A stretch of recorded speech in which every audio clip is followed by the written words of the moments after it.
Hey, everybody. What you're about to watch is an interview with my friend, Jeff Morefield. Jeff is a retired police sergeant, former SWAT operator, currently serves in the National Guard component as an artillery officer. We served on the SWAT team together for about 12 years. This interview is just absolutely amazing. And I ran into some audio issues, did not realize, regardless of testing, that it was going to be kind of a problem. So one of the things as we get into this, I'm going to warn you, my audio is not the best, but the interview was too good not to publish. So let's get into my interview with Jeff Morefield. He is the founder and CEO of On Call Project, a nonprofit benefiting law enforcement first responders that are transitioning into the private sector. It's a powerful conversation, a lot of reminiscing and a lot of great memories, but then also a lot of great points and breakthroughs. And more importantly, what Jeff's organization does and how it can help people in our community. I definitely was very aware that we were in an environment where Americans were targeted. You need to understand the value of the United States, the value of freedom that we have. Because here's my experience. When I was in fifth grade, there was in East and West Germany, and we took a bus trip. The Boy Scouts took a bus trip to East Berlin. On the west side of that checkpoint, you saw on the walls all the murals of people who have died trying to get over that wall. As a 10-year-old about to go into East Berlin, I'm seeing that. And I'm like, what are we doing? Thank God. Do not ever send me to a communist country again. That is just absolutely crazy. So that literally ingrained in me what communism looks like. I picked up this little kid, and the moment I picked him up, dude, I'm not even kidding, like instantly, he laid his head on my shoulder and went to sleep. Good. For 3 years, it was $1,000 a month, man. I was spent at the bar. And I'd come home from shift and it was nothing but just pour the booze. At the age of 50, I could still outrun and outdo a lot of young 20-year-olds right now. You lost a little bit of purpose because the law enforcement beats us down, dude. Yep. And I lost my faith. I created a new habit. And then I had prolonged adolescence for decades. I just stopped showing up. Just stopped showing up. Because I think everybody wanted me to figure it out. I didn't want to be sitting behind a laptop while the boys were making entry, right? Sitting there with the negotiators. Yeah. I'm like, that's not my jam. That's not what I want to do. These are young man's games. Young men and women. It's a young person's game. And when you're creeping into your 40s, man, I don't care who you are, you're feeling it.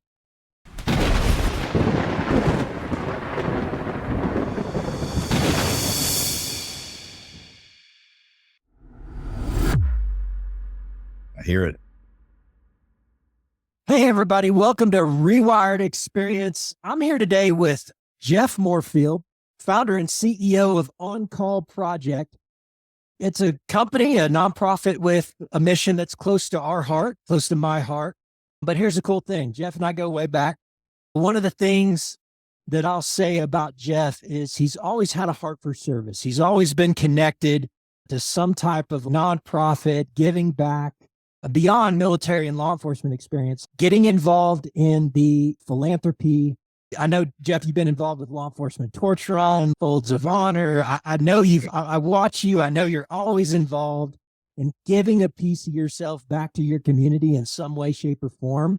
And as long as I've known you, man, like you've got just a heart of gold. Like I said, Jeff and I go way back. We're great friends. We've got a ton of stories together. I don't know that we'll get into all of them, but we served on the SWAT team together. We're on the street together multiple times, actually served we were actually litter mates in officer candidate school with just a degree of separation in that. But we'll go into that a little bit more, I'm sure, as we connect with Jeff. Man, Jeff, welcome to Rewired Experience, man. Man, I'm pumped to be here, brother, and just excited that you asked me to be on. We're honored to have you. And I think we dive right into it, man. Tell me about Jeff Morefield. Tell me about what you're about. Tell me about who you are, what defines you, and we'll go from there. I love to, again, thank you for having me on here. And again, look forward to really getting into this spirited conversation that we're going to have, I'm sure. That's what we do on Rewired. We've had plenty of them. Jeff Morefield, 49 years old, married to my beautiful wife, Emily, for 13 years. Have one child. Talking a little bit about my childhood, came from a military family. So my mom and dad, my dad commissioned second lieutenant in the Air Force and was born in Blytheville, Arkansas back in 1975. So that'll tell you my age. During the Cold War. And then we did multiple PCSs, permanent change of station. So I went from Blytheville, Arkansas to Del Rio, Texas, where my dad was a flight instructor for the T-37s.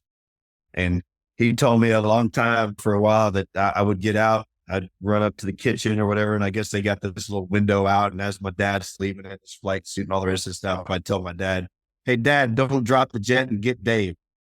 And for the longest time, we had no idea who Dave was. I don't know if that was some sort of imaginary friend or whatever it is, but we obviously know what "don't drop the jet" is, right? As a pilot.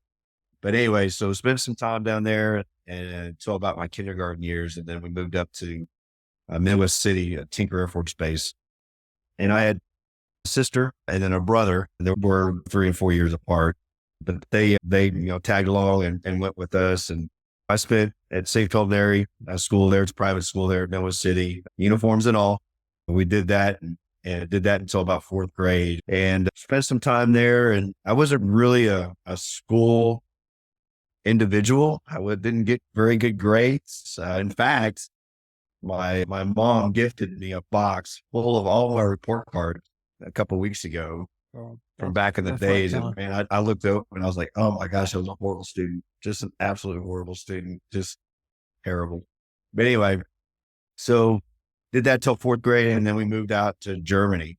My dad got PCS'd out to Ramstein, Germany. So that was a big heavy lift going from a smaller town. It's a military town, don't get me wrong, to Europe. And man, when I remember, you got to remember this is 1985. So I was 10. And at that time, if you remember, there was a lot of terrorist activities that were going on from Libya. Gaddafi was very ingrained and setting off a lot of bombs at Berlin and the European theater, just in that area, Spain, Brussels, Frankfurt, Germany, all the rest of the stuff. And I remember flying in. It was a long trip. You go from, I think it was like from Philadelphia across the pond. And as the oldest kid in the family, you're with your mom because my dad had already gone forward to the base. And so it's my mom, myself, who's 10, and then my sister and brother. And we get into Frankfurt and my dad said, "Hey," met us there at the airport. And man, I'm walking around and I'm seeing a lot of these German police with MP5s. And I'm like, okay, that's different. You know what I mean? And you walk out and my dad says, "Hey, guess what? I got us a brand new vehicle. Get out there and we'll get on it and I'll take you guys to our place." And we had an apartment on the base there. And we walk up, Kyle, and I'm telling you, man, I look at this thing and I'm like, what is that? And it's a brown over tan VW van. Yeah, right? man. Like with the sliding doors and all the rest of this stuff. And I'm like, Yeah. Are we about to commit a crime or something? Or what's going on here? You know what I mean? So we get in this thing and I'm like, what is this? So we get on and obviously you're on the Autobahn and all the rest of the stuff. And you're just like, man, people are flying past you and it's just a totally different environment. So you go from the United States where everything's just real squared, especially in the roadways and stuff like that, to just everything is curved and it doesn't make any sense everywhere you're at. And so really, I learned a lot my 4th through 6th grade, to be honest with you, Kyle. That's where I've formed a lot of my childhood, was during that time, good and bad. I definitely was very aware that we were in an environment where Americans were targeted. Yeah, that's And what I was it was going to also- ask you. How did that affect your worldview at the time? Like, you were about to touch on it, but just to dive deeper into, that experience, what you just described, what was going on in the world in terms of. I was very aware. So my dad was part of the AWACS program and he was an 04 at the time, major. And so we were in U Safety headquarters. So it was a big headquarters location to where we knew everything that was going on in the Europe, the Middle East, the Cold War still going. So you had an East and West Germany at the time. So you had multi-faction type things that were going on, and Americans were not really looked at as, because you still had some Germans there that resented the Americans from that time in World War II and all the rest of it. So there was a multitude of issues with Americans there. And that's what I felt as a 10-year-old, whether it was true or not. That's just what I felt. And I'll give you an example, man. We were so on pins and needles that when we bombed Gaddafi, when the Air Force decided to fly their F-111s from England around Spain and target Gaddafi in Libya, that time frame, I remember going into the front gate of the base, and they had their mirrors looking under the vehicles, but they had these huge sandbags with the M60s right behind it. And so you're just like, what in the world is going on? I'm 10 and it's just crazy. Then on top of that, I remember being in 5th grade, and I told this story to some troops of mine before we went overseas. I said, you need to understand the value of the United States, the value of freedom that we have. Because here's my experience. When I was in 5th grade, there was an East and West Germany, and we took a bus trip. The Boy Scouts took a bus trip to East Berlin.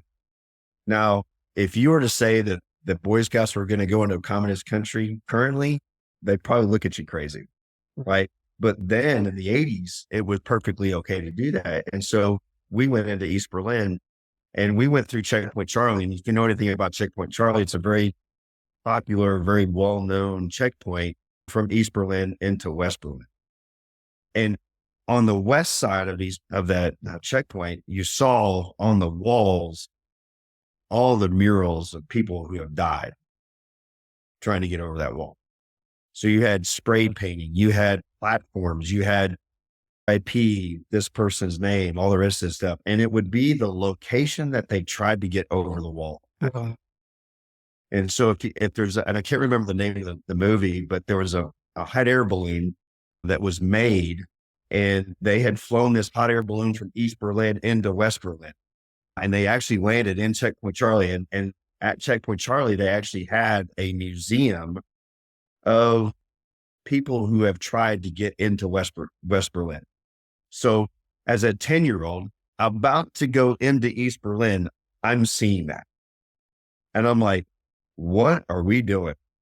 So we get this bus, we go in, and there's two big memories I had of it. The first one was we were walking down a street, and East Berlin there was no greenery. It was all gray.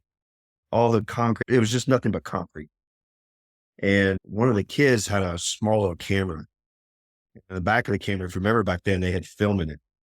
And so this kid took a picture. I don't remember what it was, but this East German guard comes just barreling right towards us, takes that camera, slides the thing open, takes the film, throws it, and then throws the camera.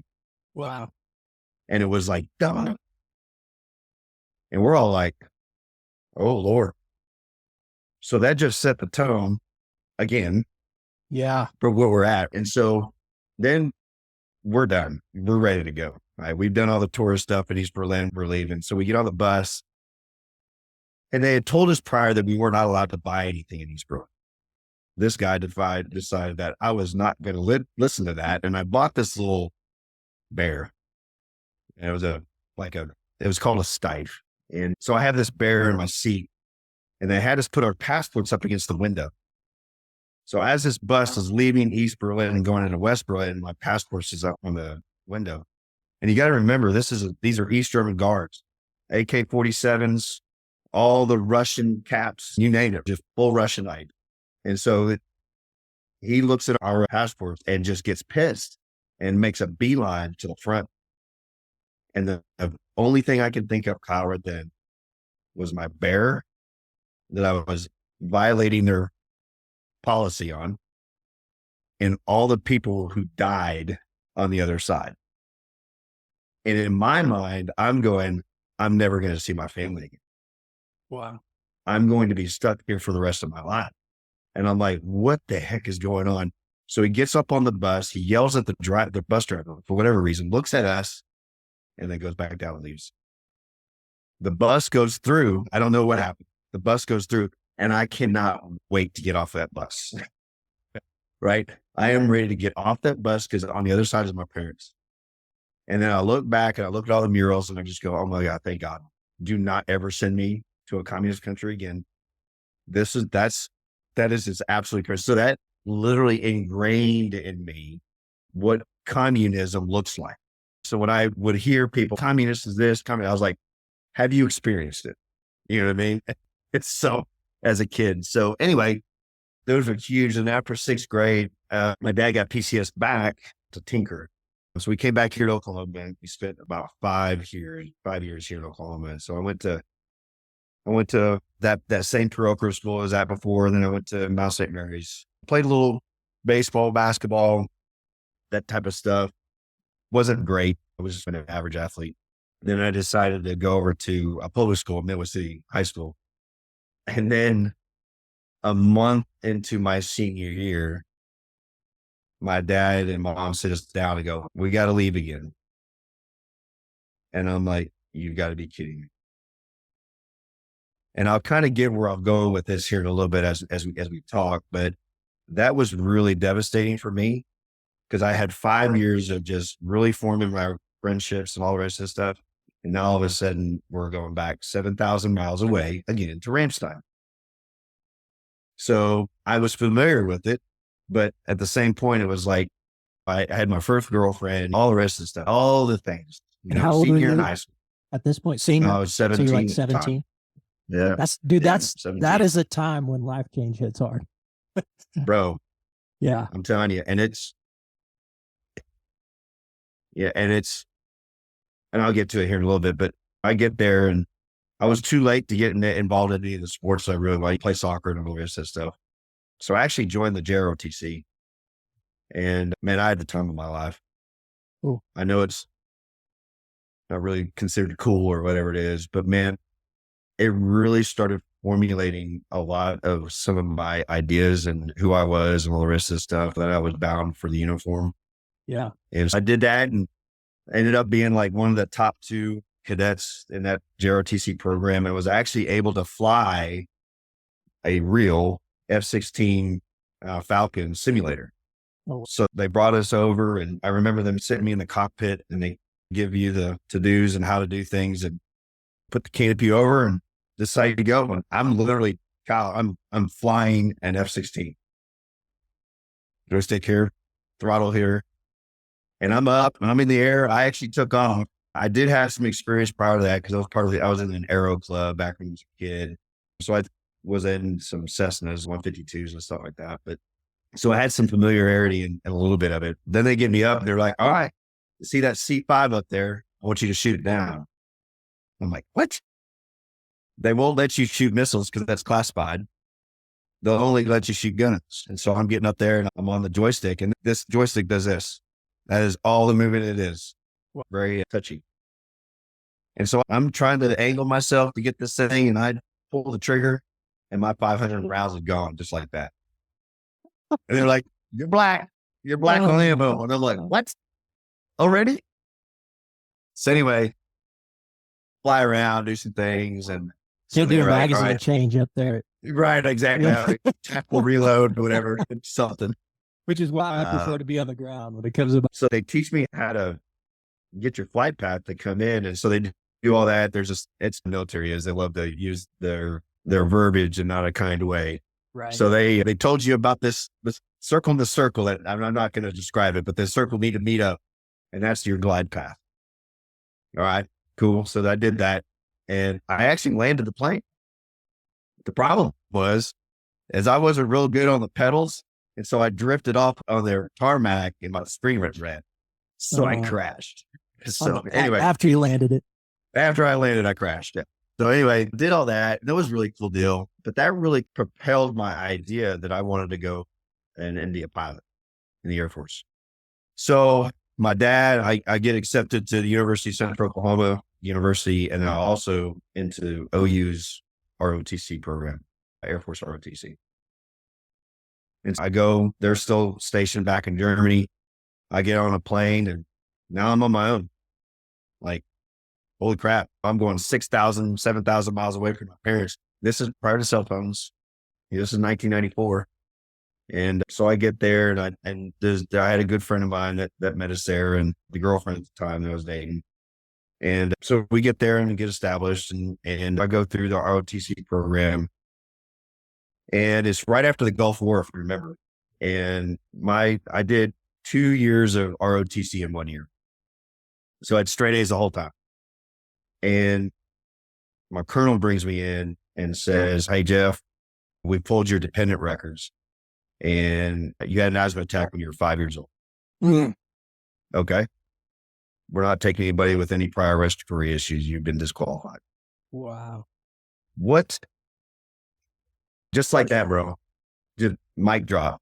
Like, I had put all that effort in, driving back and forth Medlin in a really crappy 1998 Chrysler LeBaron, just because I barely ran. LeBaron, was it at least a convertible? Yeah, it wasn't a convertible, but it was it had all the bells and whistles that completely just flatlined on me several times. Oh, man. But yeah, I did that. Man, I remember calling my dad and just being absolutely devastated. That was what I wanted to do. Wow. And I didn't know really of anything else to do. And I had thought about the law enforcement side of the house because I had some desires of that when I was earlier in my years. But really, I was really focused on being. My dad was a pilot, AWACS pilot. My grandfather was a P-38 pilot in World War II, flew with General Patton. Just all those legacy things, right? Those things that, like, you are built to do that. Because when I came out of that flight simulator I was telling you about earlier, I walked out and he printed off my glide path. And the guy that was running it says, "Hey, have you ever flown anything before?" And I was like, "Yeah, back when I was like in 4th grade." He goes, "Bro, you're built." And so that even re-incentivized that this is what I need to do, right? Now I have this devastating piece. Now, what do you do? And prior to that, man, I had some really good grades. And that was a gut. Yeah, man. And I went into some dark places after that. And you try to pick yourself up, and I got myself into the university PD there for a while and became a student officer there. And then I was actually walking to go home one time, and I was 22 years old, and my chief says, "Hey, Jeff, you want to be a police officer?" "Yeah, I'm a junior in college, 22 years old." "Sure. All right, you start tomorrow." What? There was no interview process. There was no application. It's old school, man. It's old school, bro. Yeah. Did you have any influence prior to that did you have anybody in your family that was a friend or anybody that was in law enforcement or anybody that ever planted that seed for you? Was this really your first thought of even doing something like that? When I was in high school back at Noah City, there was a friend of my dad's. His name was Cecil Freimeyer, and he was a Midwest City captain. Okay. Midwest City PD. And he was like, "Hey, Jeff, let's just go out to the gun range." I had never shot a gun before in my entire life. My family was just not that. We're military guys, but we never did any hunting. My dad did not fix anything. It was just, and it showed. And that's, typical pilot. Yeah, exactly. So they're living that lifestyle, the highfalutin. But anyway, so I never had those experiences. And so when Cecil was like, "Hey, Jeff, you want to go shoot guns?" I was like, "Absolutely." And so then he walked me around Midwest City PD. And that kind of really inspired. And I think what happened, Kyle, is that locked in the back of my head. That was something that was like, that could be something. And so I go through and UCO says yes. And so I go to the academy. I was hired August 1st of 1997 and went through an FTO program. And a month into my FTO program, I'm chasing an armed robber from the Sonic there at the 2nd and Bryant. They had gone over to that campus. Guess who I'm chasing the suspect with, who was a rookie at the time for Edmond? Jeff Richardson. Oh, wow. So Jeff Richardson and I are running by, and you hear Jeff is. Yep. So we're going and we get this guy, and we're hold on a second. I got to give some context here. So everybody knows. I've probably talked about Jeff in my podcast at least 2 or 3 times. Yeah. But we go back, Jeff Richardson and I go way back to college. And so that's the connection. That's the guy he's talking about. He's still to this day the lieutenant over the training center, the training division there at the department Jeff and I were at. So anyway, just a little bit of context, who that guy is that Jeff's talking about. I don't know, maybe I'll get him on the show one of these days, but love to link some of the stuff he's got, man, in terms of his background in force science, right? It really, so much more of that stuff makes sense to me now. And as it's what you said when you were going through our pre-show packet, you're like, bro, this is like therapy. And and that's one of those things I'm starting to connect those dots. And I think Jeff would be a great guy. Just in little bit of what we're talking about here. He'd be a great guy to connect that force science piece to a lot of what goes on in our mind as first responders in life. So anyway, man, you go ahead. No, it's that you're absolutely right, man. And I've been retired now for 9 months and I'm learning so much about what my 26 years did. Bro. Yeah. And we'll unpack that a little bit later. But so I'm at UCO and doing my thing or whatever it is. You're 1-5, man. You're on fire. Yeah. You want to do everything, right? You want to be involved in everything. And so I actually, about a year after that, I got done with the academy, the 2-month academy. We literally ran one time in that academy over there at the Lester Center, if you remember correctly, off of Northeast 36. Yeah. Got done with that. And then I started really looking outside of that because I was only making $20,000 a year. In 1997, or whatever that year was, 97, that's not money. Bro, you were raking it in. I was at Nichols Hills, PD, and I was making $16,000 a year. And the funny thing I teach in my class is that time period, making that money, I'm glad, and we'll touch on this a little bit later, but I'm glad that my chief at the time, Jim Roberts, literally took me by the back of my neck and said, hey, Jeff, I want you to come over here to Lydell and Reed. I want you to sit down and I want you to get yourself a Roth IRA, putting in $167 a month when I was only making $897 a month. Right. And I looked at him like, Chief, did you just ingest something that we need to know about? Because that's crazy. Yeah. But I went with it and I stayed with it and it was fully funded all the way through my time, which allowed me to do the things that I'm doing right now. So, and we'll touch on that later. You have your moments, right? And you seize those moments when you need to. And I recognized that he was trying to help me out because I was a young, dumb 22-year-old who was just a spitfire, wanted to chase bad guys and put them in jail when he was like, hey, that's great, but you also need to set yourself up for success later in life by doing this. So anyway, so shout out to Jim Roberts on that. Anyways, left there and applied at Yukon PD. And I actually applied it at Midwest City where I had been toured and Cecil had taken me through and all the rest of the stuff. And I just didn't feel comfortable with Midwest City for whatever reason. Maybe it was just going back to my roots or the military roots in that same area. I just didn't want to be around there. I don't know. So I went to Yukon. Yukon was a completely different town of 25,000 people. And I was making $23,500 at that time. So it was a $3,500 increase. And so I was there for 3 years. And then in 2001, there was quite a bit of an exodus from the Yukon PD side of the house where several of our officers from Yukon came up to Edmond. And that's the Jeff Meadows, Curtis Thompson, Gregor Gear, myself. We all came up here about the same time and really solidified our career here. And I talked about my brother and sister, but when I was 16, my mom had another kid. And so I then had a younger sister who was part of the family. And so I only got to really experience about 2 years of her life inside the home before I left. And that created some issues, but at the same time, it wanted me to be really tied into her. And it created a different type of relationship than with my brother and sister, because my brother and sister followed me around. So when we would go do things, we were always together. And still some of that's still true today, because they live in the same area. But my little sister, though, she was the only child after everybody left. And so so she's doing well now. But then I spent my career here. I did 22 years at Edmond, get myself involved in everything, 12 years SWAT, just with you. And then FTO, field training officer, honor guard, I think the biggest thing that I found enjoyment in, Kyle, was just chasing around your gang members.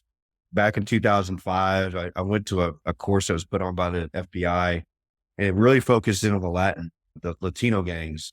I was down at the technology center here in South OKC, and I literally am driving back on my second day, and I get a phone call from one of our TIs and said, "Hey, Jeff, are you at a Latin key or a Latino-based gang class?" I'm like, "Yeah." And they were like, "We think we just saw some up here at the soccer club over here off of Danforth." And I'm like, "What?" 2 days. Now all of a sudden I become a subject matter expert, right? Right.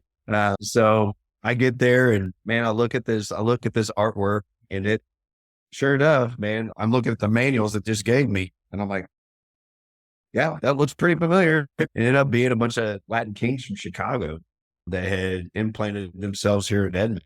And just from that time, worked with a supervisor and then INS/ICE at the time, and really figured out, and some of the SROs there at Santa Fe, and figured out about a month later that it was these kids they had come down from Chicago with a 19-year-old leader, and they had taken up shop in a mobile home just right up there off of 15th and Freds. And we went into that mobile home, and there was no furniture in it, but you had Latin King stuff all over the walls. Wow. In fact, on one of the pictures that had an upside down United States flag, and it said "F the USA." And then the leader there, he was literally tattooed Latin King from head to toe, to the point to where he stood like it. And so that really kind of started the gang awareness, tracking, identifying process in 2005. And then if you remember when we did our raids there at Bowling Green and a couple other places, I served with you guys on the team, but then I would go off and do the gang side too, because a lot of that intel that was gathered off of that complex, I think it was 14 people we arrested out of that complex. For 2 months before that, I had done so much surveillance in that complex, whether it was in a beer Lumina, green Lumina, that the battery would die.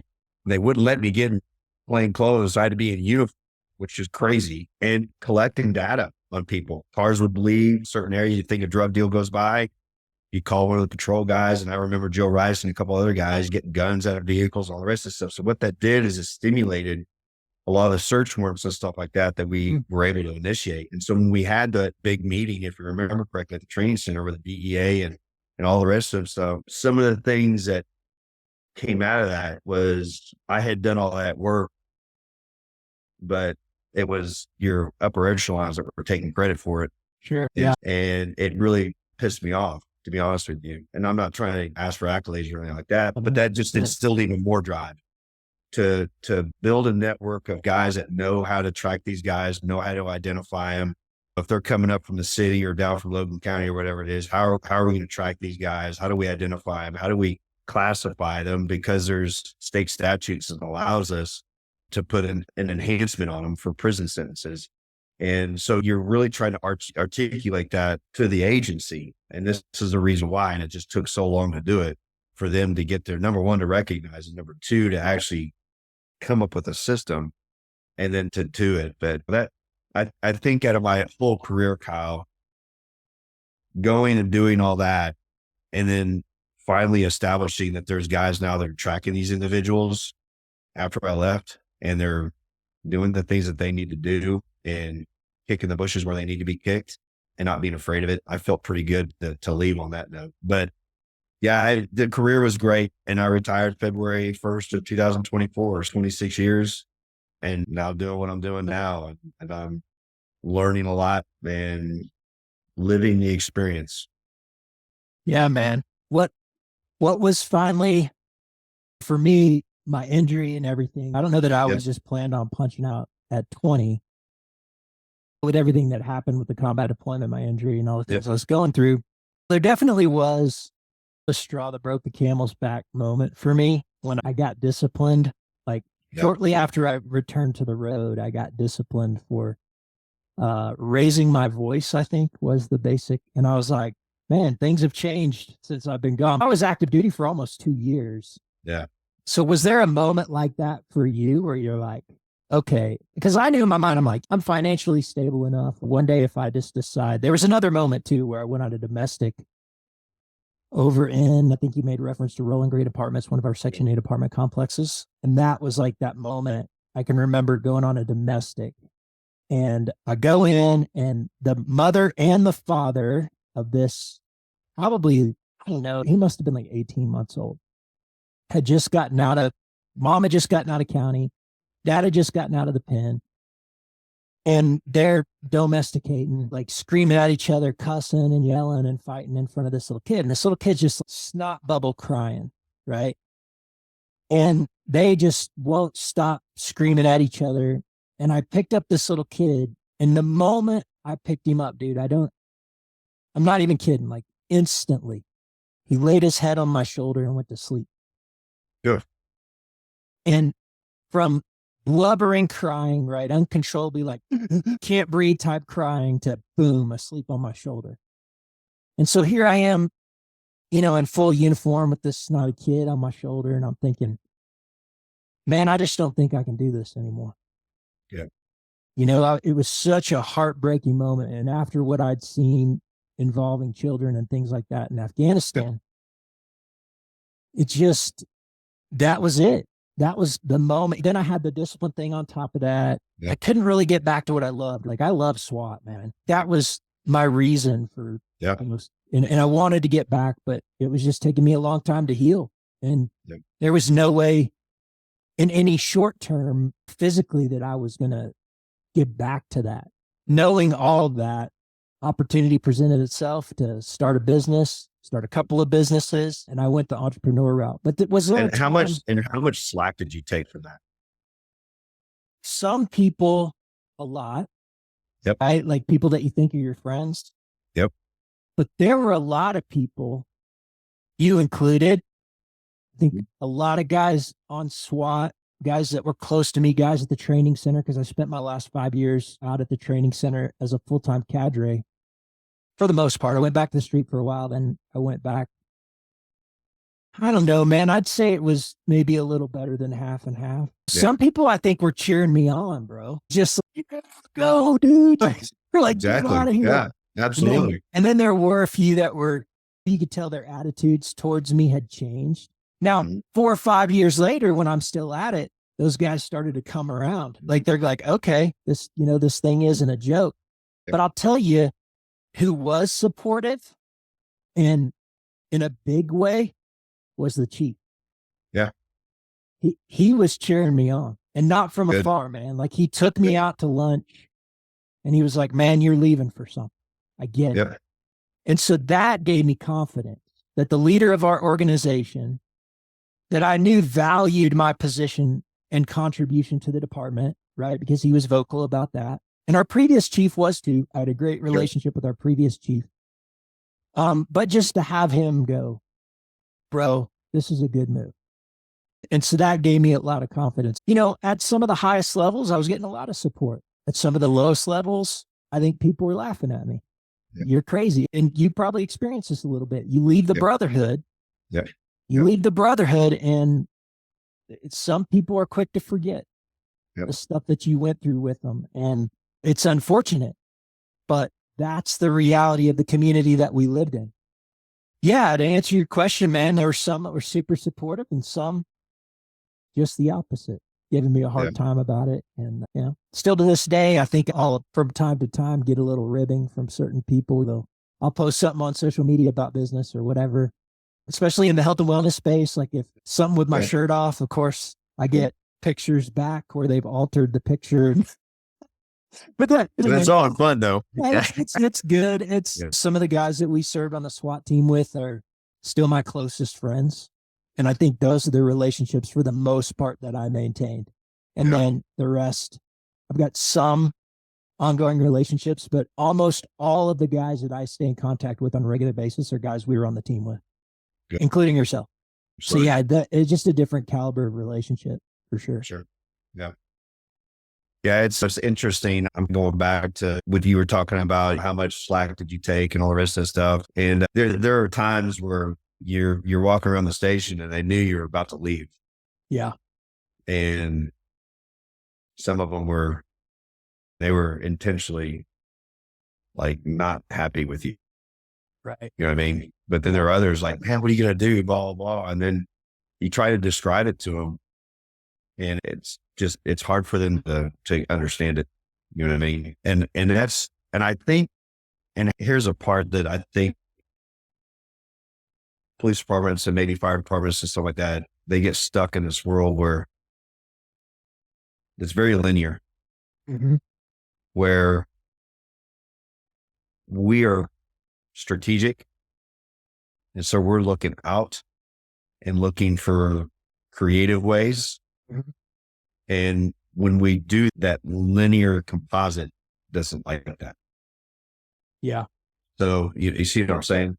Yeah. So what happens is when you want to go and do something that's different, when you want to go do something that's creative, and I'll tell you what kind of was my ending point here in a second, that when you're trying to do something that's creative, strategic for the well-being of the agency, Right. not for me, I could care less about the accolades. I'm seeing what something can be done that could help others out. And then that doesn't fit within our wheelhouse. You know what I mean? I don't understand it. So instead of supporting you, I'm going to either not talk to you, criticize, make fun, whatever it is. I don't know how many times I was called Rod, walk around the station, retired on duty. And the reason why I told you guys I was leaving is because I was trying to tell the agency, hey, get you another spot open so you can bring somebody to replace me. Sure. Yeah.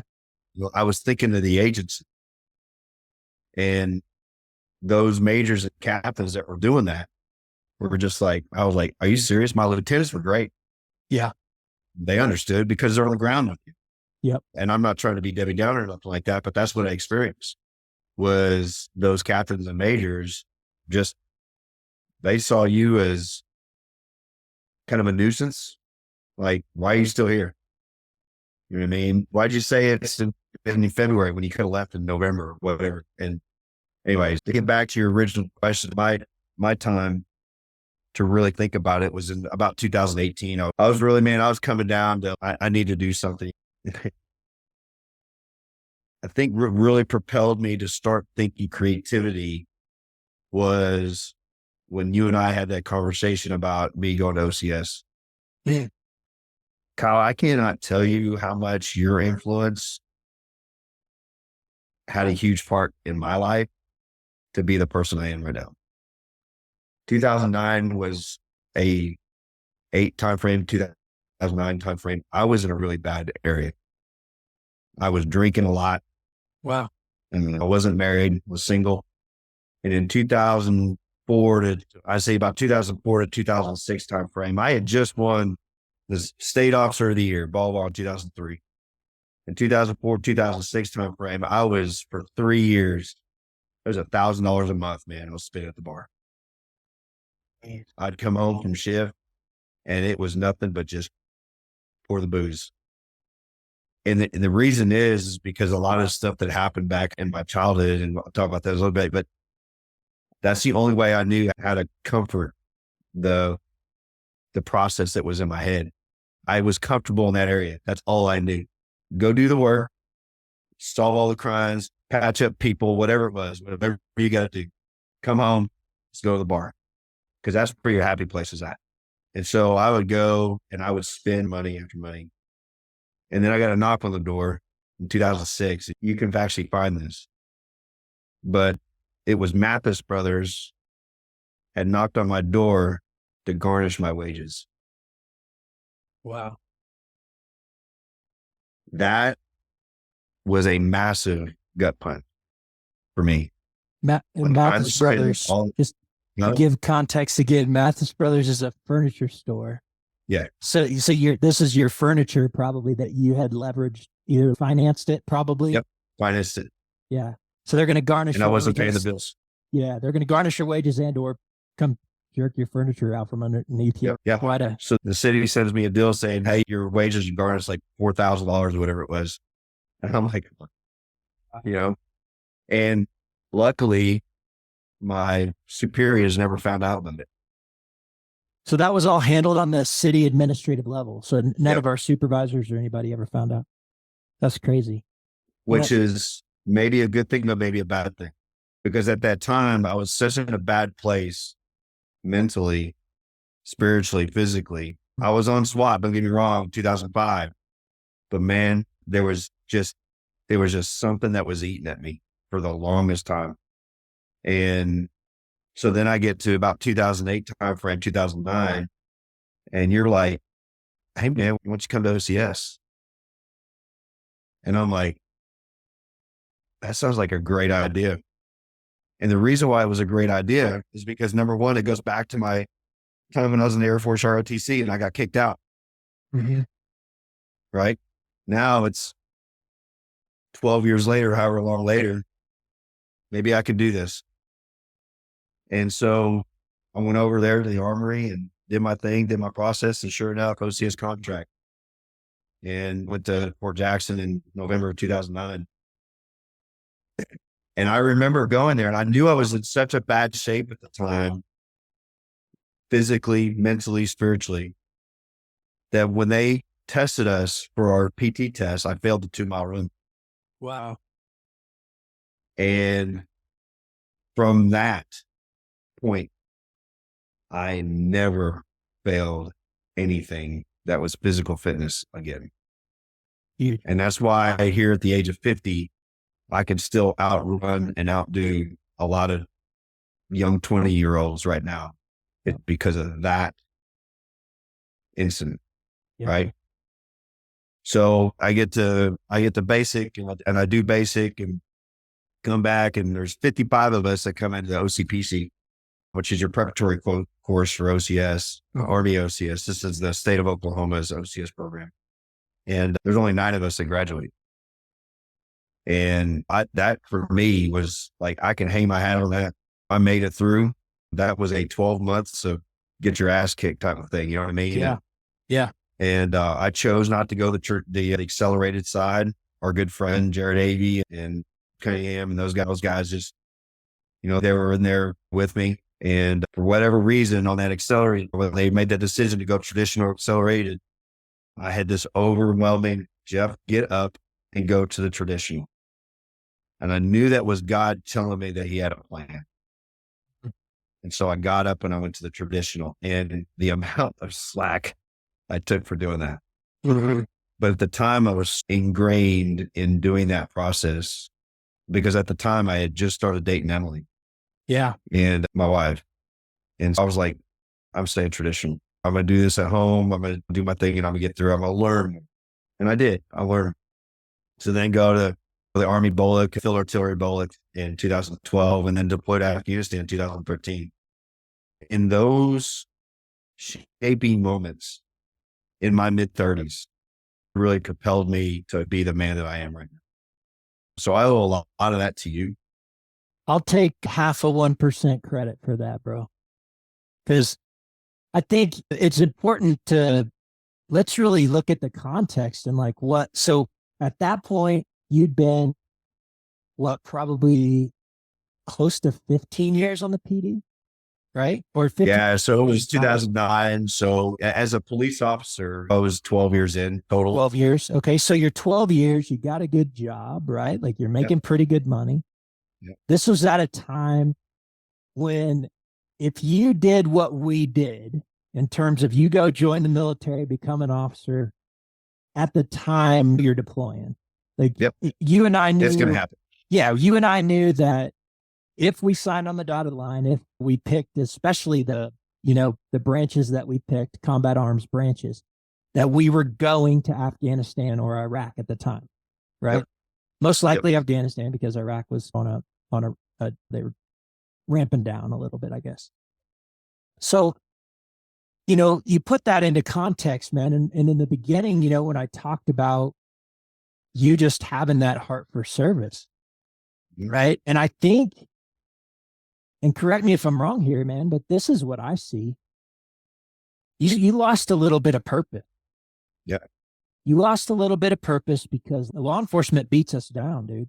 Yep. And I know to what was going on in the world, right? Like around that time, we were about to hit a pretty big recession that you and I had never really experienced in our lifetimes. And here we are, grown ass men with bills, right? And all of a sudden, property values are plummeting.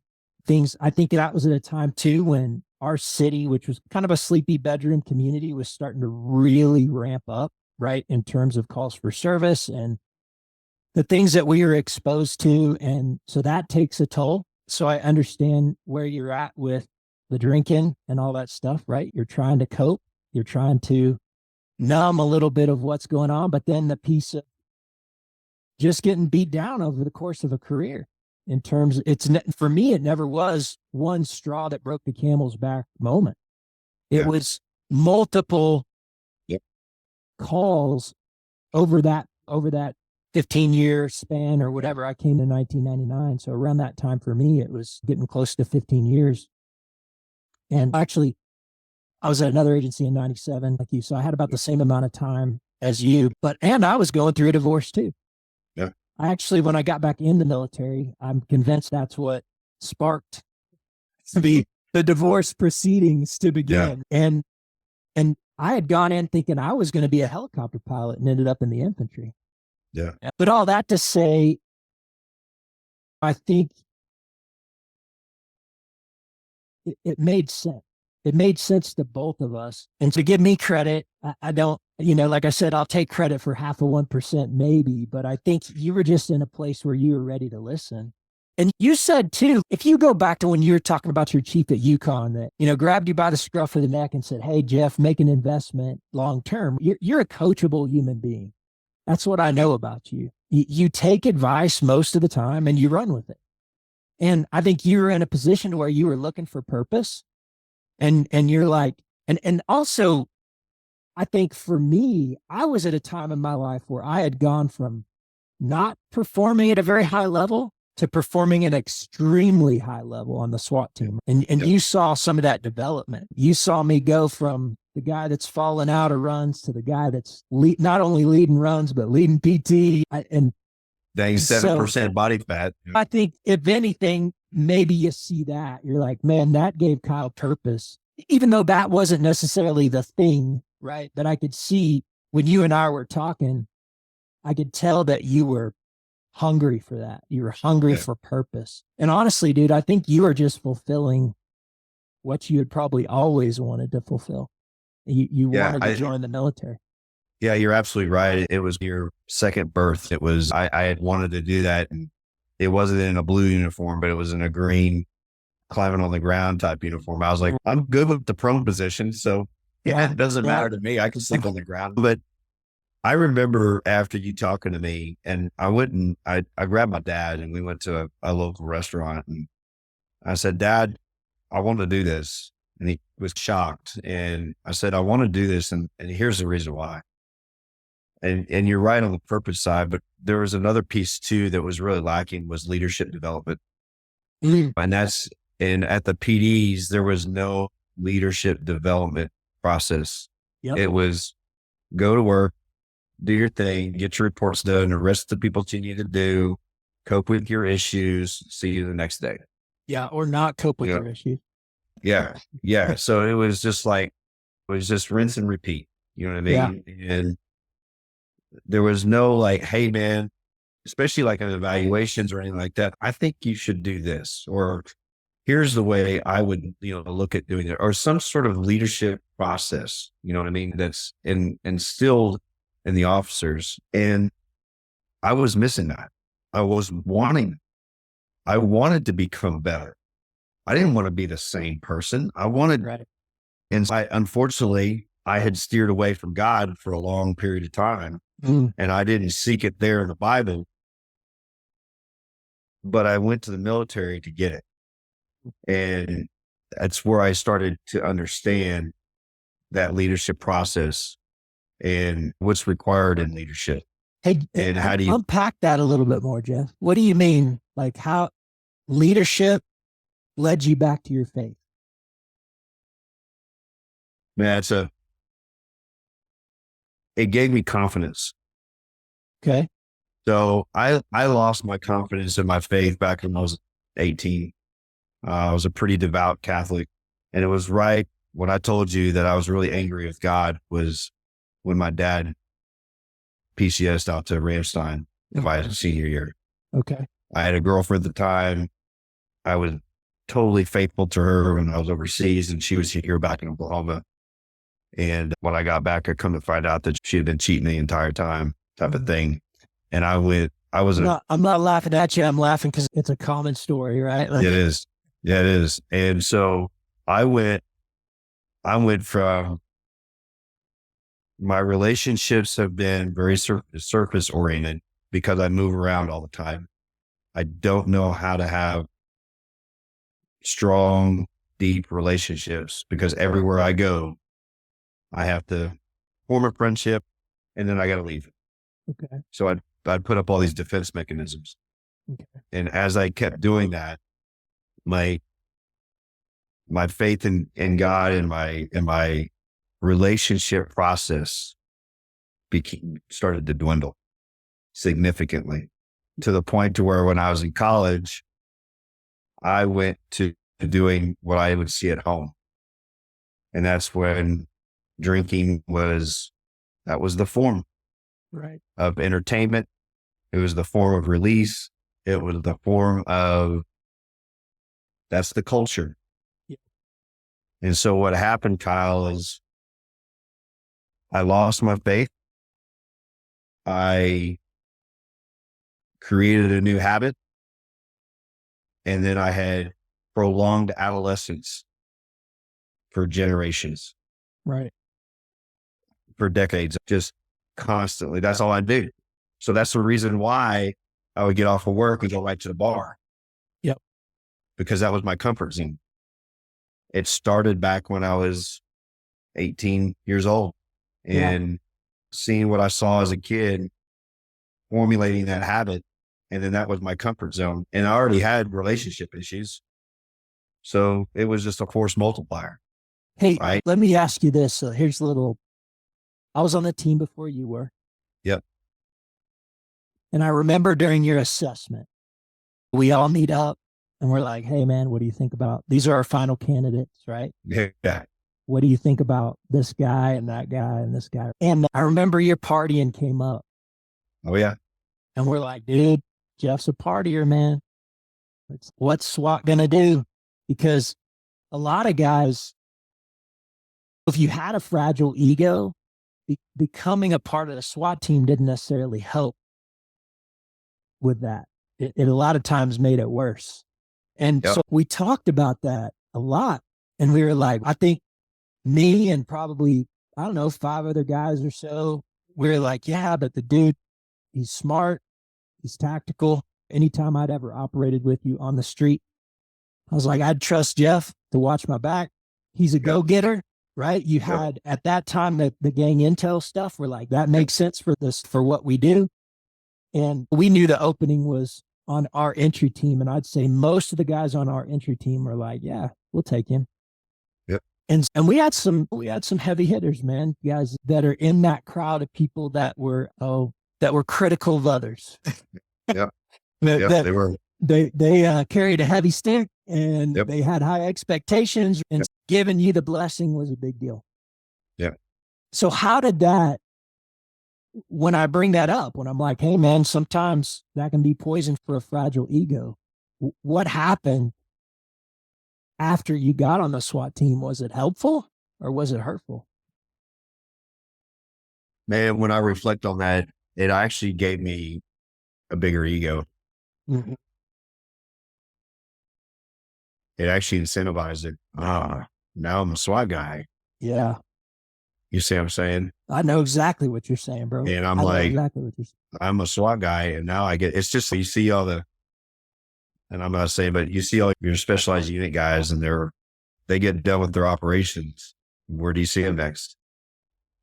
And that was just like, it almost was like, that just sealed the deal. Yep. For my process. And now I'm untouchable. And it's built in when you're like tier 1, tier 2 operations, whether it's law enforcement, military. It's true at any level in tactical operations, but I think when you get to kind of those upper levels where we were training, yeah, and really honing those skills and building those relationships. And I'll throw this in there. Our team was 6-time state SWAT champions. It's not, we were operating at a high level, and it was proven to be at a high level. Yep. But what was built into the pie, man, and I think you got in time for this, when we would go on the week-long training missions out to Camp Gruber, and we would use the Mount site. Yep. The Mount site. Yep. It was a big freaking drug fest. It was. Fights fights. I remember that was one of my first times to go out with you guys. And I was like, what in the heck is going on? Yeah. And I remember we got done and we're throwing flashbangs and we're doing our things and we're running around, running and gunning. And we come back to the barracks and the coolers are brought out. And next thing you know, there's a wrestling mat on the concrete. Yep. And I'm like, what is that? But man, I hate to say it, but that's part of the, I don't know, I guess it's part of the community. That's part of the it's built mindset. It's part of the validation.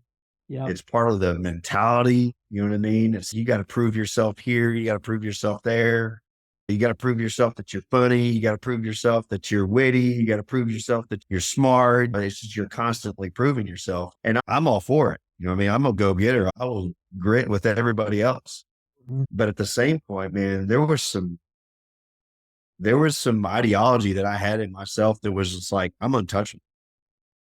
And when I failed that test, man, you talk about holy moly. I was like, nope, that's not happening again. You know what I mean? And I owned it.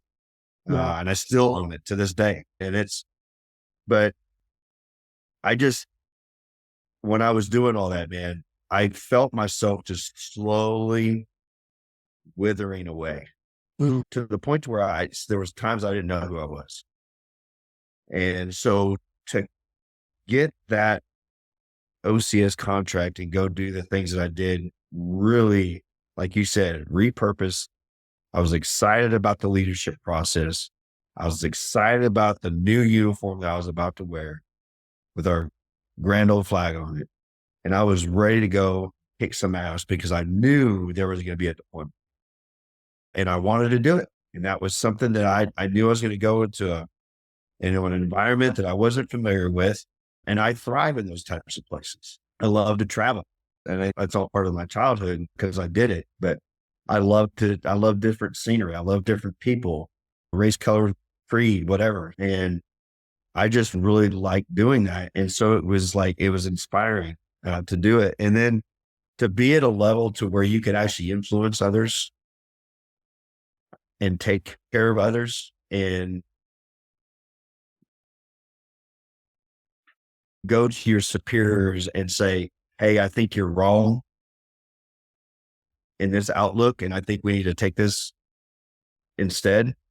That really created in me, when I came back in 2014, the process of, okay, I get what we're doing here at the PD, but can we think more strategically than we do linear? Yeah, that's something that is unique. Great point. Is the military is more of a bottom-up organization. It is. They're both bureaucracies, right? They're both government bureaucracies. But the military, by its nature, is a bottom-up organization, whereas in law enforcement, it's a top-down organization. Absolutely. And yeah, I'm with you, man. It was really hard where I felt like, especially in the world I operated in, man, when I was deployed, bro, they stuck us out there. I was on my own. I operated my nowhere land. Yeah. I operated my own battle space for 3 months. Yeah. And the definition of decentralized command, right? I mean, absolutely. I had a lot of freedom, and that gave me a lot of confidence. First of all, that our command would even allow me at my level as a second lieutenant to have essentially over 100 people that were under my direct supervision, control. But that taught me a lot. And coming back to the police department, I'm with you. I was very in tune with the issues of the leadership structure and how I think that's why I was so passionate about getting back out to the training center and being a part of developing culture from the ground up.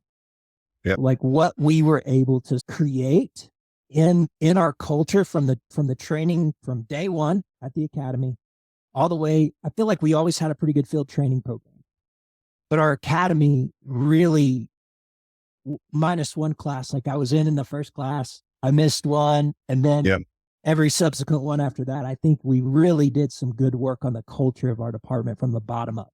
Yeah. So I want to go back though. Number one, you never really answered the question about why leadership training brought you back to faith.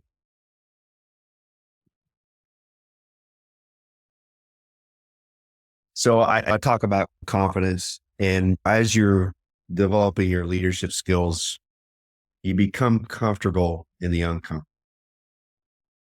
And for me, it was uncomfortable because it had been such a long time since I had talked to Jesus that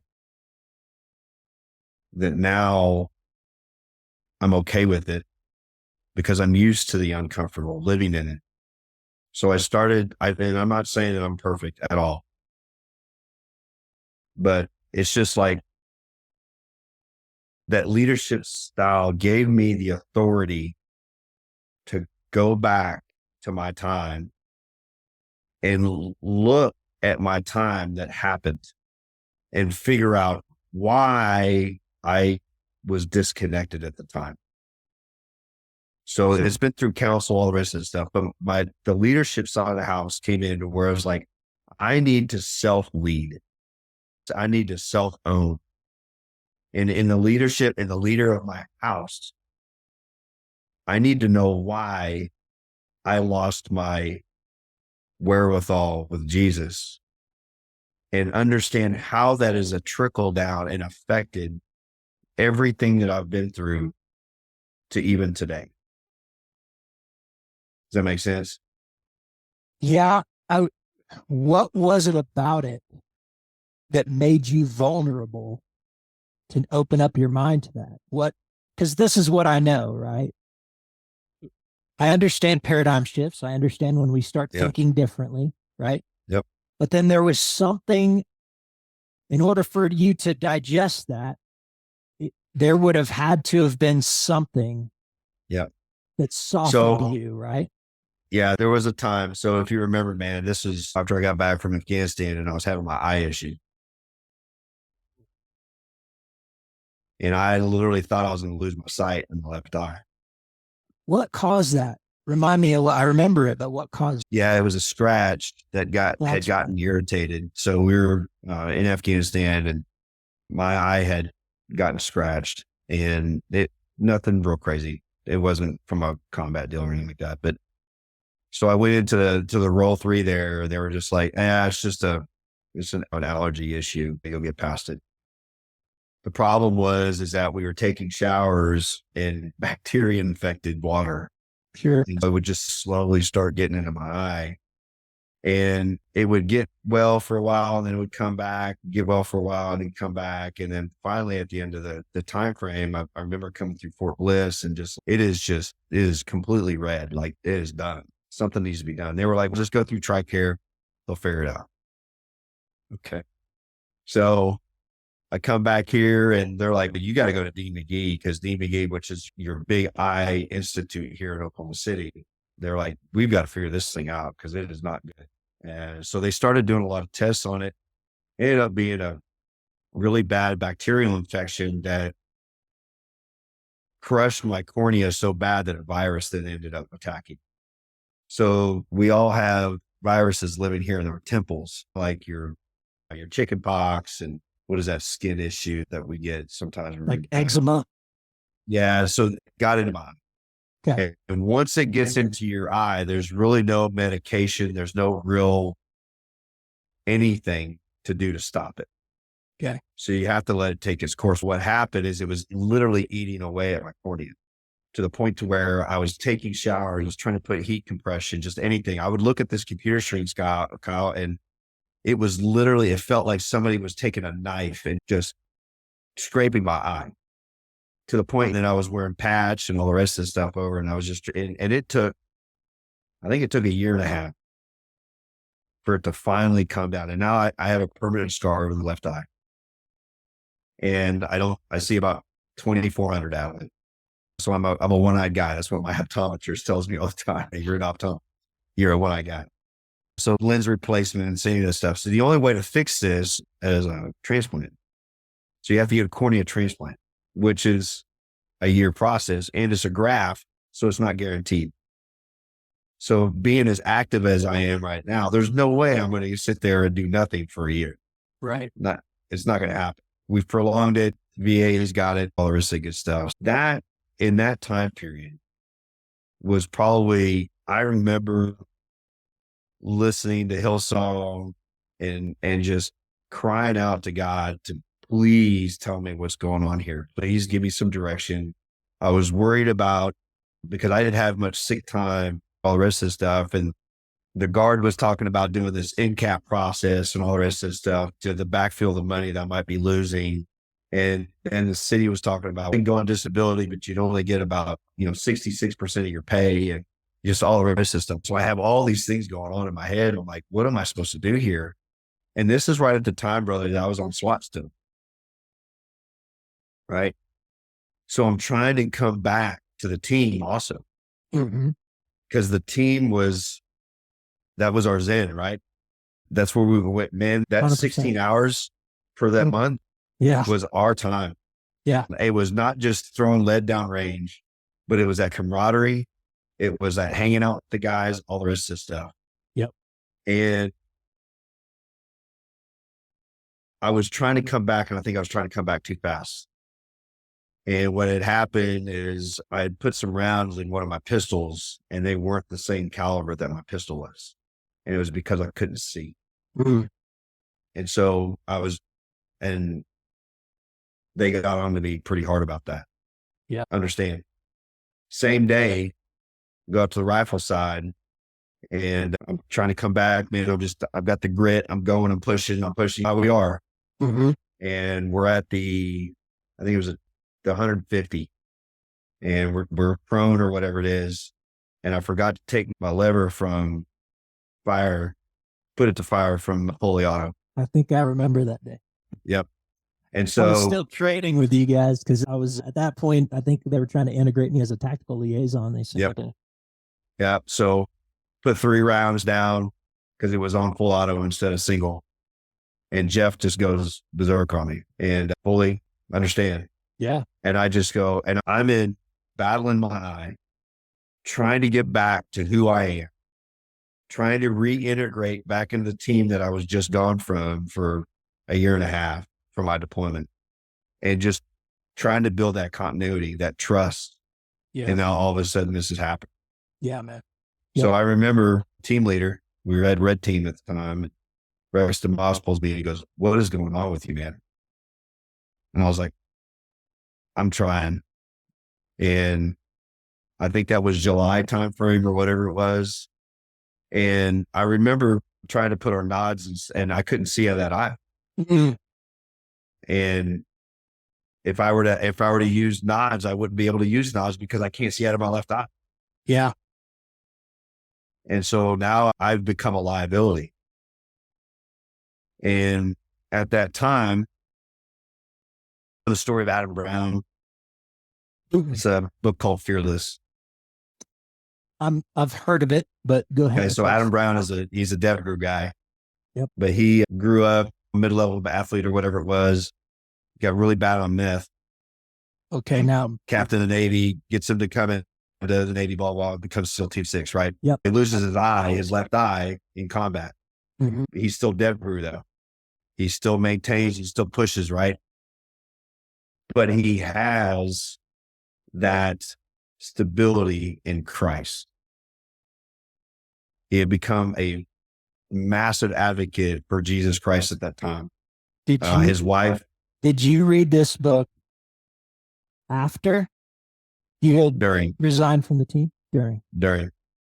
So before you resigned. Yep. And the reason why is because I resigned because I felt like I was a liability. Yeah. And it broke me. Yeah. Completely broke me. I get it. And not only did I have to resign from that, but I had to resign from the underwater search and recovery. Mm. So it was 2 specialized units that was on at the time because of my eye issue that now is gone. And I don't know about you, but I never received a thank you, nothing, that kind of stuff. It was like, it was yep, weird when yep. I honestly, bro, I never resigned and they never kicked me off the team. I just stopped showing up. Just stopped showing up. Because I think everybody wanted me to figure it out. Yep. I think that's why they sent me to FBI crisis negotiator school. Yep. Thought they'd have me come in as a tactical liaison, which was a great idea. They did the same thing with me too. But it drove me crazy. Like I didn't want to be sitting behind a laptop while the boys were making entry, right? Sitting there with the negotiators. Yeah. I'm like, that's not my jam. That's not what I want to do. And so I just quietly faded into the background. Yeah. And I was at the training center. So I was around a lot of things, like even during SWAT training days, when you were still on the team, I was still out there helping train. Jeff would have me put on the basic schools for other teams that would come in, new guys that would come in. I got to train them. So that was rewarding. But man, let me reflect on something with you. And it'll unpack this for both of us. And this is, you went there, but this is what happened. Okay. So both you and I, before our deployments, had really made a turnaround in terms of our overall performance, mainly physically. It's you had that one PT test you failed and you're like, never again, bro. And I remember you starting to take your physical fitness to the next level. And I had already done that because of a similar thing. Before you were on the team, I don't know if you ever heard this story, but the team pulled me aside and we had a come to Jesus moment. And they essentially, a lot of them wanted me to resign from the team. And there were a handful of guys who were like, bro, don't do that. I'm like you, I had a lot of stuff going on in my private life, right? Like you described. Yeah. So I was going through a divorce and all that. I wasn't going through a divorce yet, but my marriage was on the rocks, right? Like I felt like it was coming. And this was all during that. And then also I had gotten my shoulder dislocated during a domestic and had that surgery. I don't know if you remember that. I remember that.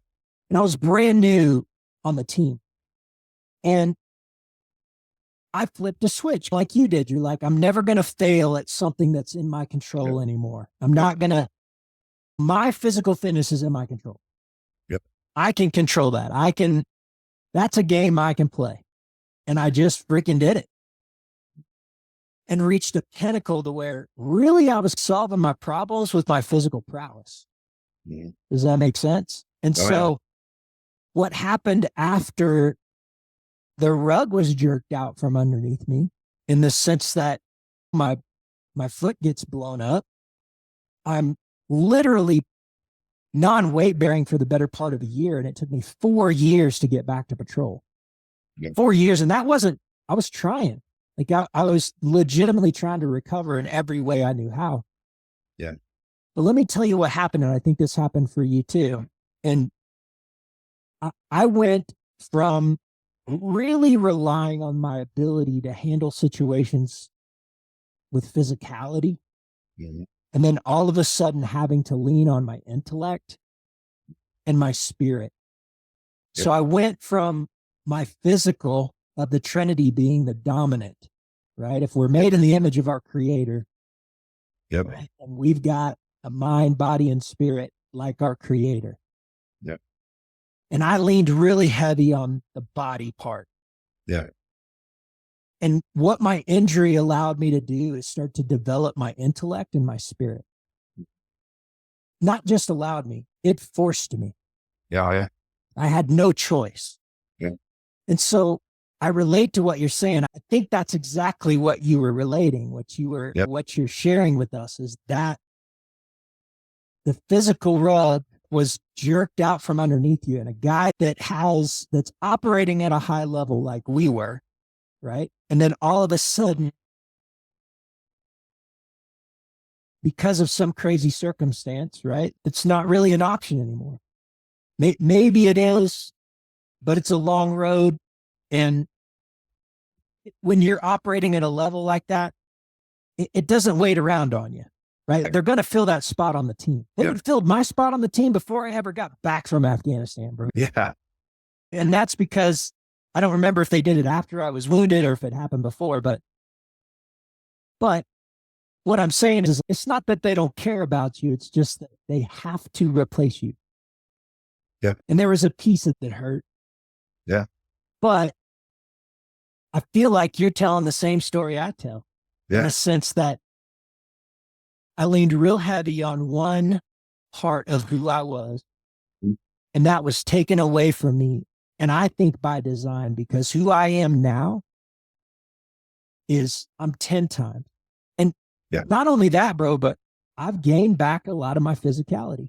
Yeah. I think I could go back right now and probably make a go at what the team does. Yeah, absolutely. Talk to me. I think that kind of encapsulates, like I relate really well with what you're saying, but talk to me about real quick.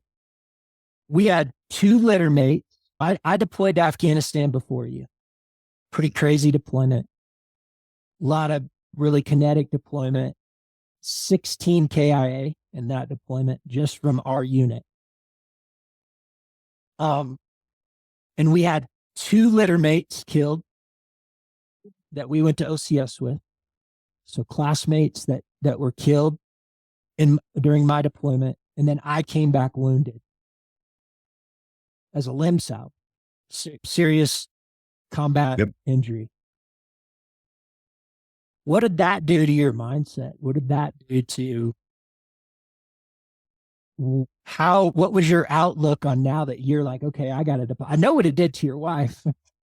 Yeah. I know where Emily's head was at because we chatted about it. And I remember feeling horrible that you were next up. As luck would have it, the deployment was a little bit different because we were in a different stage of that war. But how did that affect your mindset going into that? Man, I'll be honest with you, Kyle. It was more, let's go. Mm-hmm. Let's go. Like, it was almost like a next man up type thing. Yeah. You know what I mean? It was, I remember we're in phase 3 at Fort Lewis, sitting at the table during lunch, and they came up and told us that Jared was killed. And I had lost my shit, man. That dude was just, it was a real, I wear his bracelet still to this day.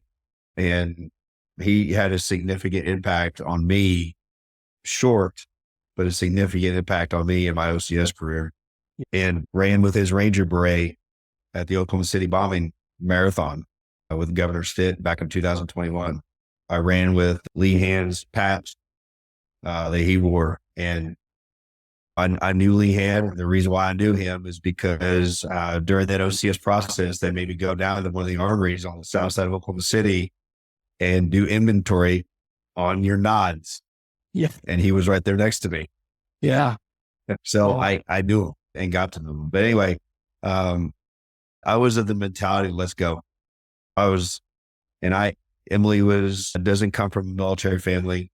I think that might have maybe I was able to handle it a little bit better because I knew the military cycle, the mentality, just because of my dad and growing up around it and stuff like that. I knew that this was something you had to do, and you go in there with excellence in mind, and you go out there and you do the best you can. And unfortunately it's a war. And when I was there, I was at a division level. So I was not like on the infantry side. I was the BSO, the battle space owner, or ID. Saw a lot of the things that were going on within the specialized units, the conventional units, the different task force, the 5I partners, all the rest of the stuff. Worked a lot with, the Afghans, and then also with our partners that were on site there in Kandahar. And it was definitely a different time because you guys were 11, 12 when we were 11, 13, 14. So and we were RC South, you guys were RC East, and it was definitely different. But going there was something that I wanted to do. I was wanting to do that when I was 18 years old, going to the Air Force ROTC. My envision was being in a jump seat or a pilot seat in that F-16 Falcon and dropping GBUs and doing that kind of thing. So my mindset was like, all right, now we're about to go take this thing on. Going through the training and all the rest of this stuff, it just reiterated the reason why you're going to do it. Yeah. There was no hesitation. Unfortunately, Emily had her cancer issues when I was deployed, so I had to work around that too. She had her lymph nodes taken out, so that was a heavy hit too. So I was dealing with a lot of stuff there, and it's just the tour was different in a sense. But we had 3 fallen angels. We had the worst. We had the worst friendly fire incident in RC South. I saw too many 5th group and 7th group guys come back in caskets. And it was just like, it was in the grand scheme of things. I was the only lieutenant that was on that division staff. And it was very surreal to watch. You talk about high level. The 2-star that was over that at the time currently sits as the 2-star over the UN. Or the 4-star over the UN. And it is just, we were at that level. And so my game had to be tightly screwed on. And the great thing about it, Kyle, is they knew that I was a cop. They knew I was a SWAT operator.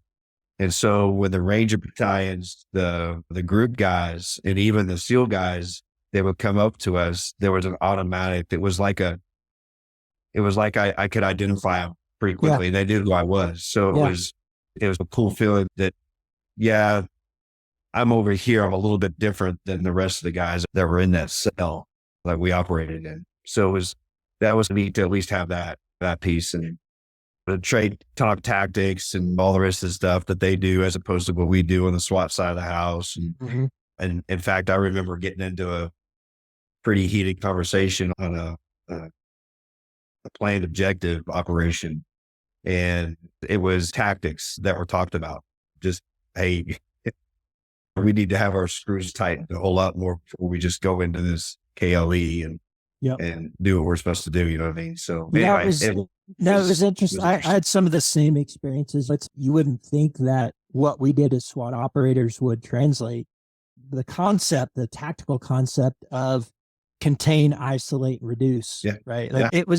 That's what we did, whether it was an armed and barricaded or a hostage situation. It was all about containment, isolating the suspect, and then reducing the threat. Like it's the same across the board. And it was just being able to translate it over. And I even had some of they called it JPEL. It was the Joint Priority Execution List. And it was tier 1, tier 2, tier 3 guys or whatever it is are on this list. And they knew I was a gang guy.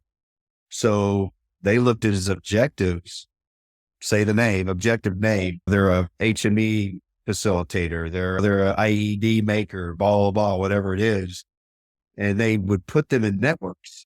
Yep. So you had the Kandahar network, you had the Apache network, you had all these different networks, the Saab network. And it was like, okay, you understand that because how do they work together and all the rest of the stuff and how do they tie into each other? Then criminal organizations are criminal organizations. And that's exactly. It doesn't matter if they're terrorists or here in the United States. So that was really cool to be able to facilitate a lot of that too. So yeah, man. Yep. Had a lot of those same experiences. Yep. Let's fast forward, man. What are you up to now? Yeah. After that career, man, it was one of these things like I think I talked about a little bit in 2018. I had a, hey, what am I going to do moment? I was coming up on almost 20 years. And I remember being on a golf course with a buddy of mine, James Kurkowski, who used to be an admin officer. Yep. And is now in the corporate world, works at Samsung. But anyway, he and I were on the golf course and he was like, what are you going to do? And I was like, dude, I have no idea where my skill set's going to go, attributes, all the rest of the stuff. I have no idea. He goes, why don't we talk about it? And I said, I'd like to figure it out myself, but I'd like to try to see if there's a way we can help others do it too. Love it. And so when I deployed in 1920 to Iraq, I saw the transition assistance program that say it. 2020. You said 1920, dude. Yeah, You're taking us back. 1920. Yeah. Yeah. Back during, dude, it was during COVID. That is the worst deployment to go on during COVID. Yeah. It was horrible. My guys, here's the deal. My guys, and I just talked about this real second. My guys were getting in trouble, literally being put up against T-walls by the MPDs because they were too close together because they were operating a fire duration control center. What a crazy time. Right? And I was like, what are we doing? Priorities were messed up.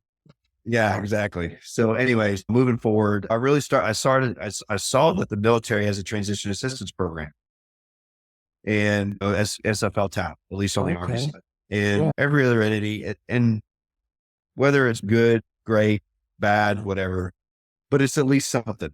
Yeah. And then I came back and I was like, what are our PD guys doing? Good luck. What about FD? Good luck. Yeah. What about FD? What about EMS?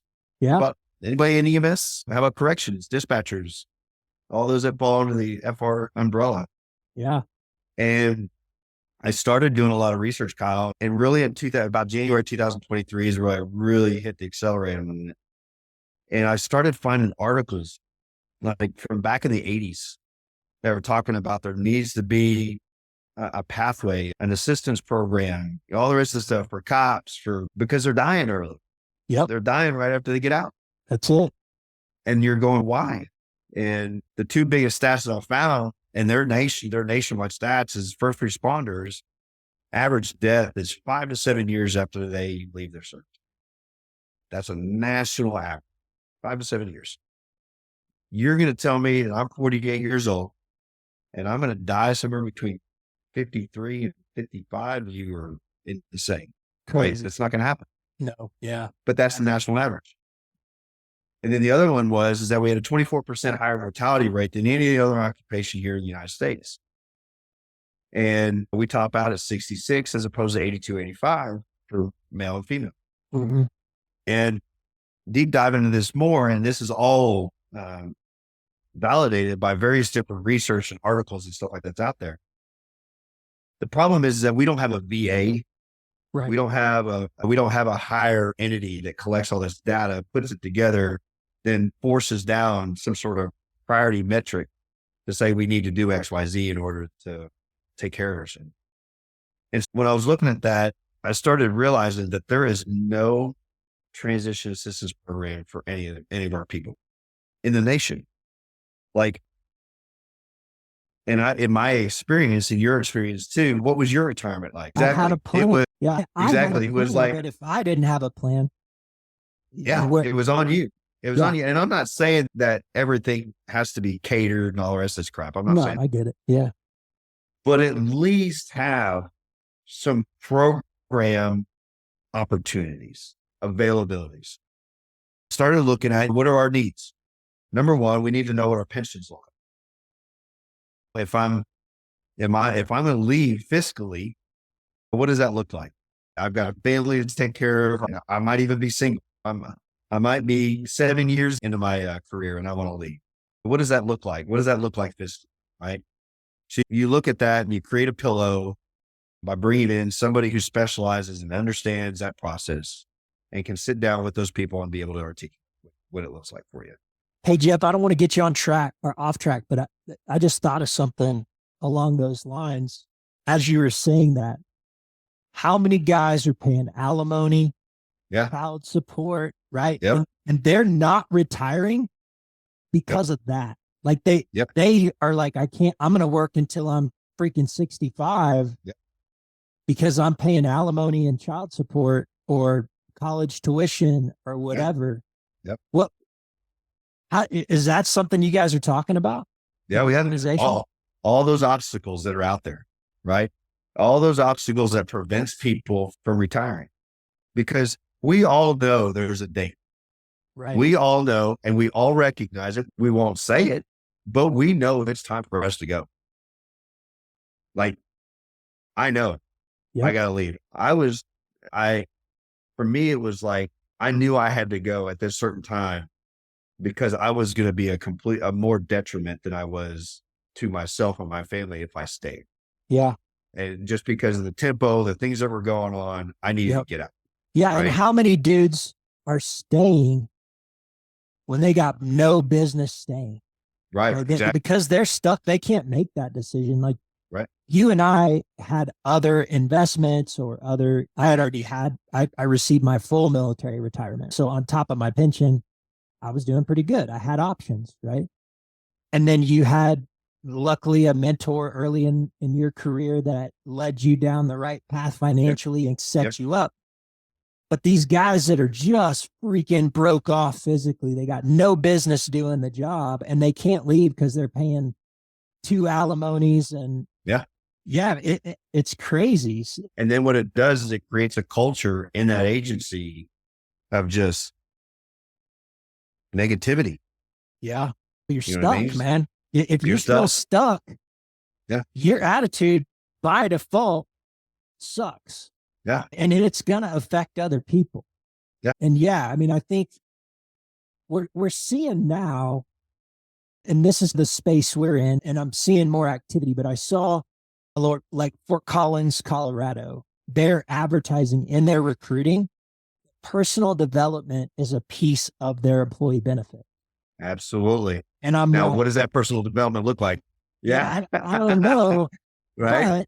But at least they're talking about working on yourself harder than you do your job. That was something we never even would have taken on. I didn't discover that until entrepreneurship, where if you're not working on yourself harder than you're working on your job, like you're not going to go anywhere. And so, I'm seeing, are you seeing in your involvement with your organization, are you seeing a shift or I guess community wide? Is there, are departments starting to look at this as something that's important? Yeah. And let me talk a little bit about that actual program. And the reason why I would say that is they're starting to get excited about it. Cool. Here's why. Is because not only are we taking care of them physically, but we're also talking about physical health. Yeah. We bring in entities that talk about how to eat correctly, meal prepping, your workout standards, your sleep rest cycles, right? And there's another podcast called Behind the Shield, and they talk about on the fireside, the 24/72 hour shifts. So right now they're doing 24 on, 24 off, 24 on, 24 off type of schedule. And they're on the fireside is just killing them. It's those types of processes. And then you're also talking about, we bring in an LPC, and he talks about your mindset, what I call master the mindset, where you have to shift your brain.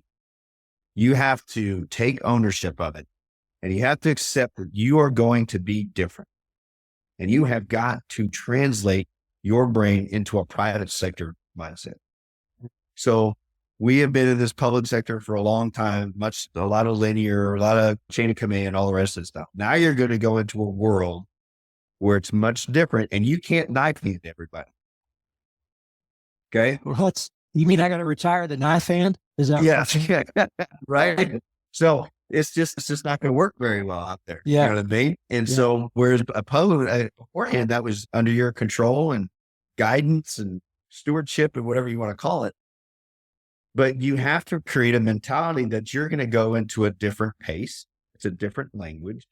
It's a different environment. And if you are not prepping your mind for that, and we go through Maslow's hierarchy of needs and all the rest of the stuff, but there's a lot of different processes when we go 10-7. And what I mean by that is out of service, right? So we are going 10-7 out of service, and we're going to go into the private sector. And if we do not understand what it looks like on that other side, then we're setting ourselves up for failure. Now, agencies are not doing this for us.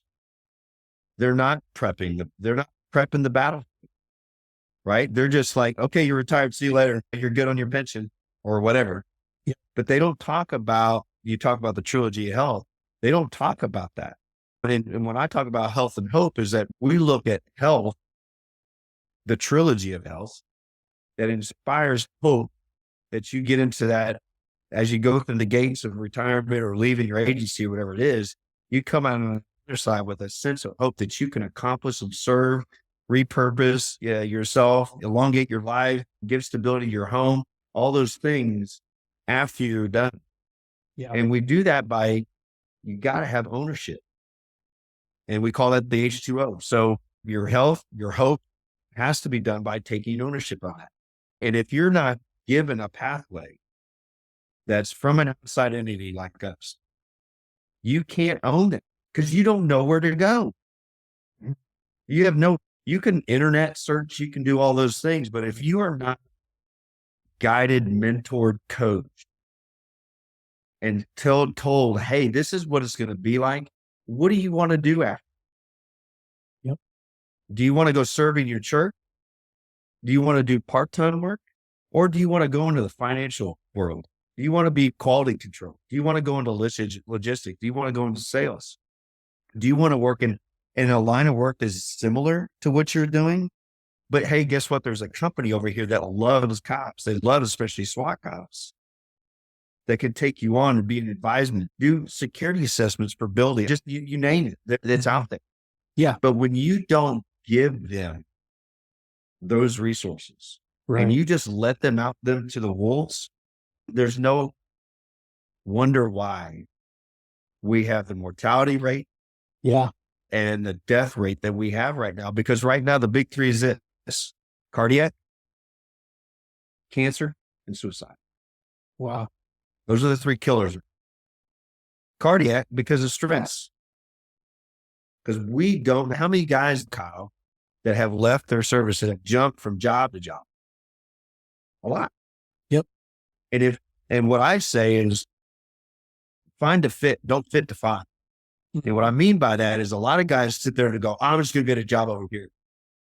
When they go get that job over there, now they're trying to figure out what to do. Mm-hmm. Why don't we pull that back a little bit? Let's find out what you want to do before you fit yourself in.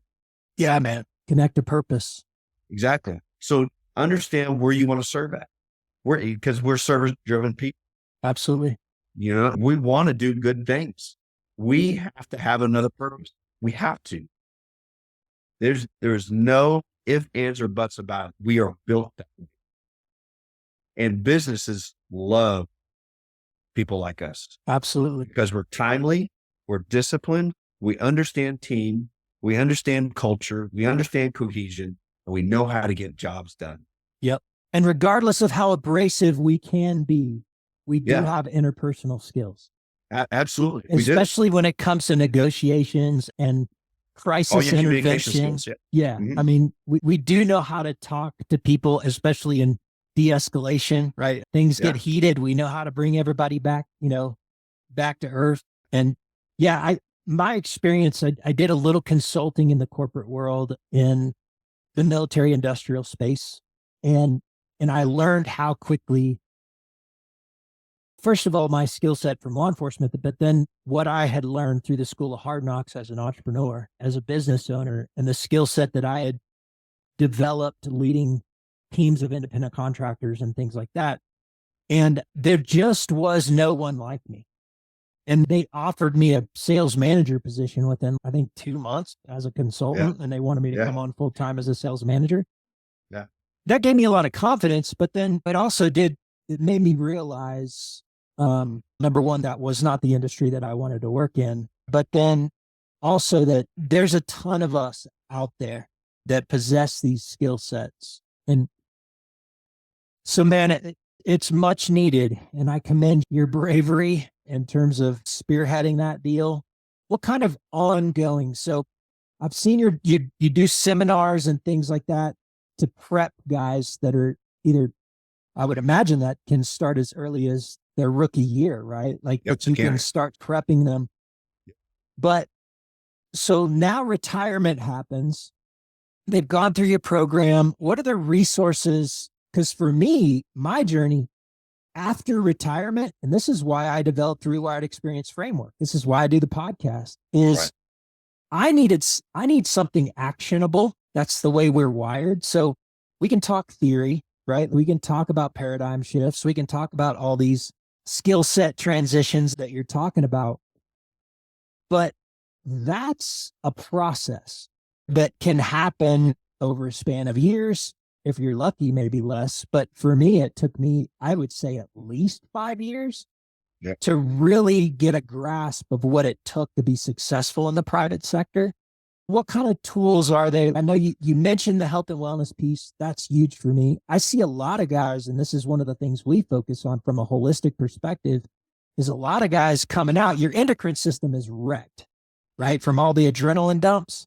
So most of the dudes I know are on HRT or something, right? And that was where I was 2 years ago. My testosterone was 108. And I'm like, I don't get it. Why? And they're like, you had a high stress career, SWAT, combat operations, all these things. It wrecks your endocrine system. And so for me, I was like, I don't want that to be my story, right? Is there a way that I can do this holistically? And not knocking anybody that does. I'm just saying this is a common issue. And then I was able to radically change my lifestyle and then raise my testosterone levels naturally. I went from a 108 and I'm high 500, 600s now at 50 years old. And I can see my abs. I got my abs back at 50. But all that to say, like, this was a journey. And so you got them in the program while they're at the PD. Number one, is that funded? Is that funded through donations? How's that funded? And then what does life look like after they retire with On-Call Project? Yeah. So what we do is we have two things that we do. So the first one is we have what we call a thriving responder, which is our most popular. It's an 8-hour course, and we talk to everyone from the academy, from the beginning of the academy, all the way up to hitting those gates of leaving. And I call it, I don't really call it retirement. I call it next phase, because you're going into your next phase of life, right? Yeah. So retirement for me says you're hitting a wall. Retirement, that has always meant sitting on the beach sipping Mai Tai. That's not what we're doing. I'm working harder not than at all. I ever did as a cop. No, we're not built for that. So I like to look at retirement is not to retirement, but through retirement, right? And so by doing that, we have a course called Thriving Responder. It's an 8-hour course. It's for all first responder entities. And what we focus on is, from what I've learned, that financial piece. We talk about finances. Like, how are your finances at 22 years old? How are your finances at 28 years old, 35, 40, all the rest of this stuff? And so we go over it's about 2.5, 3-hour block that goes over a lot of these different, what's the difference between 457 and your pensions and your, all those things that can complicate a lot of your process. So what they do is they go through and they Barney style it to where you can sit there and you can understand it, and then be able to have some follow-up with them afterwards. So there's that piece. Then we have your nutrition guys and your kinesiology guys come in and talk about, hey, you guys are cops, you're firefighters, you're EMS, and we understand your shift work. We understand the environment you're in. You have got to keep yourself physically in shape, right? You've got to eat properly. You have got to put yourself in an athlete mindset. Mm-hmm. And I think the law enforcement, the fire has gotten too comfortable. And I was part of it, where I got too comfortable with, I don't need to work out today. I got a lot of tools in my tool belt. I'll just rely on that. You know what I mean? And we get ourselves in trouble. We get injured. We get all those things happen to us. And so instilling that your habits have to be that you have got to train like you're in the next day's fight, right? You're living for your survivability of your family and you for the next day. And that's your food intake. That's your physical fitness. And that's your stretching and all the things that happen, right? So we talk that. And then we go into your mental health. And the guy that teaches this is a combat vet, 3-time tour combat vet, but he was also a cop for a long time. And so he brings a really great perspective into maintaining your mental health from the beginning. Don't do it after. Like, for instance, I told Emily today, I said, I'm going through EMDR because I'm just now starting to have nightmares. Yep. And I'm 9 months out. Yep. The one that I had last night was ridiculous, but it's one of those things where you have to have it. So you have to have it at the beginning. I legit did not sleep. Yeah. More than 4 hours a night. Yeah. Until 2021. And I retired in 2017. Yeah. Isn't that crazy how long it just sticks with you? Yeah. And I, just like you just said, I sought an alternative. I went and did acupuncture, which sounds hokey, right? But I went and did acupuncture, did a few sessions. And one of the things, like not sleeping was one thing, but dude, I stopped dreaming.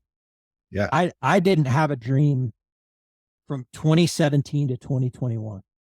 I never once recalled a dream of any type.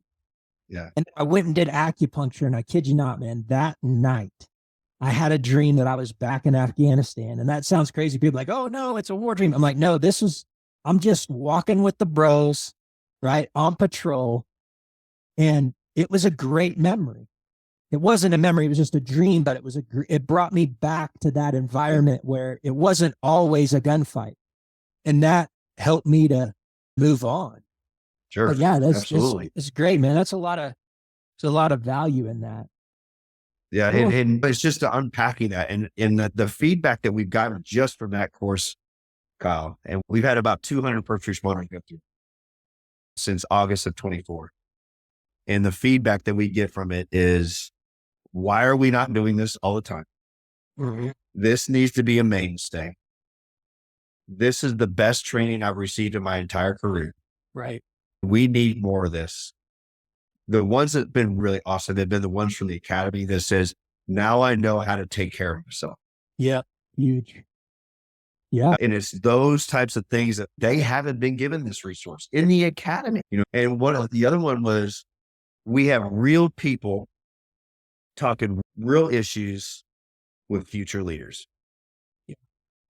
And that's as in the realism of this whole process and this whole mission that we have is that our health and hope is we have to be from the beginning, from birth, have to have this understanding that you are about to go into this walk.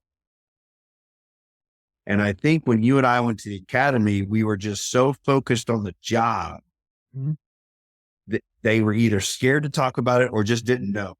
I had one chief of police talk to me afterwards, and he went through the whole course. And he goes, Jeff, I want you to think of something. He goes, there's a lot of chiefs of police out here that have no idea how to lead their people because they don't know anything about this. So how do you expect them to know unless they go through something like this? And I said, well, that's why we're here. And Kyle, we're funded. You asked that question. We're funded by just sponsorships. Okay. We offered that one day course for free. Right now across the state of Oklahoma, we've got fall already booked from Tulsa to Lawton to McAllister, Woodward, Enid, you name it. We're all over the state. And then the next one that we do, and this is really geared towards those that are 24, 36 months, or even 2 months from hitting the gates of retirement, is our Beyond the Bad course. It's a seminar.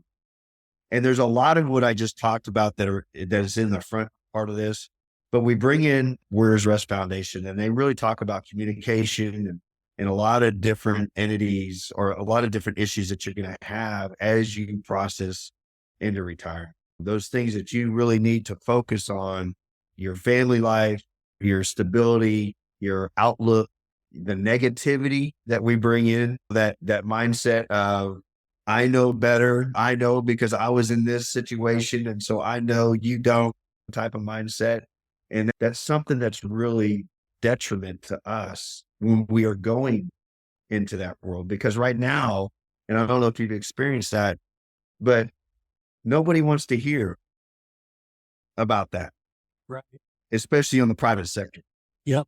Now they'll give you about 15 seconds worth of attention, but that's about it, because it's not their wheelhouse. You know what I mean? And we're thinking that we're going to come talk to the private sector. There are bros. Yeah. Like they've been there, done that with us. And it's, no, dude, you can't talk like that with them because they don't know that. Yeah. And so then what happens is they get disappointed, and they're seeking that validation as they're going through and trying to, and that's why they seclude themselves a lot of times with the guys that they knew back then. Or when they do come back to the PDs or whatever it is, you see them reinvigorate, right? Because they're back in the area that they were at. It's like they're living their old dream. days. Yeah, it's like having my dream back in Afghanistan. It's like, yeah, exactly. yeah, and it's not anything bad. Yeah, but you do have to prep yourself that it's different. And if you're in the mindset of just, oh, they're just going to accept me the way I am, they're not going to. You've got to change your mindset. You've got to fit into. You just went through an entire process of fitting in within a PD and FD. A year-long process of being trained, all the rest of the stuff. Why are you not giving yourself that amount of time period to reinsert yourself back in the private sector? Right. So the Beyond the Badge it's a 4 days. And so we go over a lot of that stuff. And then we also talk about, hey, when was the last time you drew up a resume? Huge. Do you have a LinkedIn? Do you have a link? A what? A what? A link to what? What do I need that for? Yeah. Did you say there's a link at the end of what it's like? This last Beyond the Badge we didn't have one person that had a LinkedIn. Wow. And these are people that have been in there for 20 some odd years. Yeah. Well, what do you need one for? Like, right, you don't. It's your identity. Like, I'm not going anywhere. Exactly. But they don't understand that is a form of your resume right there. You know what I mean? And so our agencies are not teaching us that. Nobody is telling us these things. So good, man. You know what I mean? And then what we do is we partner with the Society of Human Resource Management. It's a big national entity, but they've got chapters in the state of Oklahoma, one in Tulsa, one in Oklahoma City. And these are HR reps. These are HR reps or TAs, talent acquisition, that are within various different companies that are part of this association. And when I reached out to one of the president, the one here in Oklahoma City, she was like, on it, love it, we'll volunteer. And the way that they volunteer is we do mock job interviews. So we'll go through, we'll develop that resume. And it's very uncomfortable. There were some that were just like, I don't know what to do here. So we bring in an entity that helps them translate, helps them style it, format it, all the rest of the stuff. And then they have an actual resume when they're done. And then the mock interviews are to use that resume to present to that TA, to that HR individual for a job interview. Now, we don't classify a certain job or whatever. It's just a kind of a neutral type of job. But those HRs and those TAs will give each person a 30-minute mock job interview.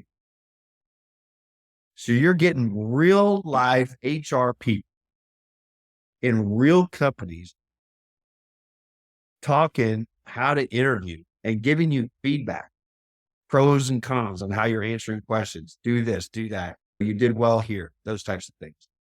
The cool thing about this, Kyle, is we did an AAR afterwards, after action review, if anybody doesn't know, but went back and I met with the various different ones from like OU Health and a bunch of different big entities out here.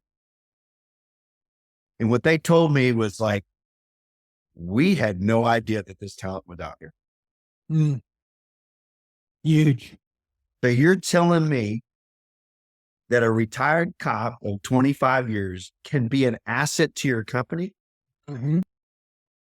Where they're getting medical benefits, a good salary on top of their retirement. Now, what happens from that? Gives stability to the home, repurposes them. Yep. Right? Elongates their life. Those stats that I talked about earlier, you're going to start seeing those start cutting down. Yeah. Because we're repurposing them. You've got to train them like we've trained in our SWAT days, our OCS days, our MOS days. You have to train them to go into their next phase. You can't just let them go. Yeah. That is irresponsible. It's asinine. And it's gotten to the point to where it's just like, why? It's almost like we're forgotten. As egotistical as we can be in this career field, right? There is a very real insecurity with the unknown. Absolutely. And I can remember when, I don't know, maybe midway through my career, having a conversation with one of the old timers on the, out in the parking lot. It was Yep. after we had built the new PD, but I was out Yep. there and I said something like, yeah, man, I'm not sticking around for, I think at that point I was like, I'm not sticking around for 25 or 30 or 35. And one of these guys had been there probably 10 years longer than me. He looks at me and he goes, yeah, but you can do that because you're smart. And I was like, thank you, but so are you, right? Like, I'm thinking in my mind, like, you're just as capable as I am. But that was the barrier he had built. That was the paradigm that he had built up in his mind that was going to keep him from ever freaking retiring. And I know for a fact that guy retired because of medical reasons when it all came down to it. Like, he probably, I think he either retired or went to a civilian job there, but maybe you know who I'm talking about. But it was that moment when he said that. And as you're talking, I recall that conversation. I'm like, that's a real problem. And I think what you're building right now is a culture of new officers, even officers that have been there for a while, that are going into it with more confidence that they have options. So whether or not they stick around for 35, I don't know. That's up to them. To me, law enforcement, firefighting, paramedic, these are young man's games. Young men and women. It's a young person's game. And when you're creeping into your 40s, man, I don't care who you are, you're feeling it. Oh yeah. And there's something to be said for giving them hope, right? Like you said, giving them the hope, whether they decide to punch out or not, they at least have the option. And I think that's something that you're giving that has never been given before. And man, I love it. We are up on about 2 hours, brother. I would love to just flying. I didn't even know it was that time. We are right at about 2 hours. So what I want to do, man, is I want you to tell the audience, because I have a lot of listeners that are chiefs of police, people, in that sector. Obviously, that's our target demographic too. And you and I are going to talk a little bit offline too. We'll chat a little bit more. But what I want you to do, man, is tell people how they get in touch with your organization. If you want to run down real quick what those services are that they might be looking at. And then tell us what you're up to. What's the future of On Call Project and Jeff Morefield? Yeah, On Call Project Foundation has only been stood up for about a year. So a lot of it is branding, marketing, and just trying to get ourselves out there. We're building our concepts. We have a lot of our curriculum and stuff like that done. But if you go to www.oncallproject.com, various different tabs that are out there. Currently, we're servicing the Oklahoma area. But I'll give you an example. Just here recently, was asked to come up to the ILETA conference up in St. Louis in March. I'm actually doing some speaking at a couple of different conferences here in the state of Oklahoma, looking at doing some more to talk about this process that is desperately needed. The services, obviously, and I didn't get to, after we do a lot of those mock interviews, is that we actually have an employment expo after that. Okay. And so we open it up with vendorships and stuff like that, to where various different partners that come in that think that they would work well with first responders in their business model, they seek those individuals. And in talking, like I said, with those HR individuals, they've actually done a lot of cross-talking with other HRs from companies that weren't even involved in this seminar, and has caught quite a bit of traction. And I love the fact that we're able to do this and be able to provide this. Right now, we're in our second year, so we're really honing in on our systems, honing in on our staff, our board, and just being able to really solidify who we are. Because in 2026, we plan on pushing across state lines.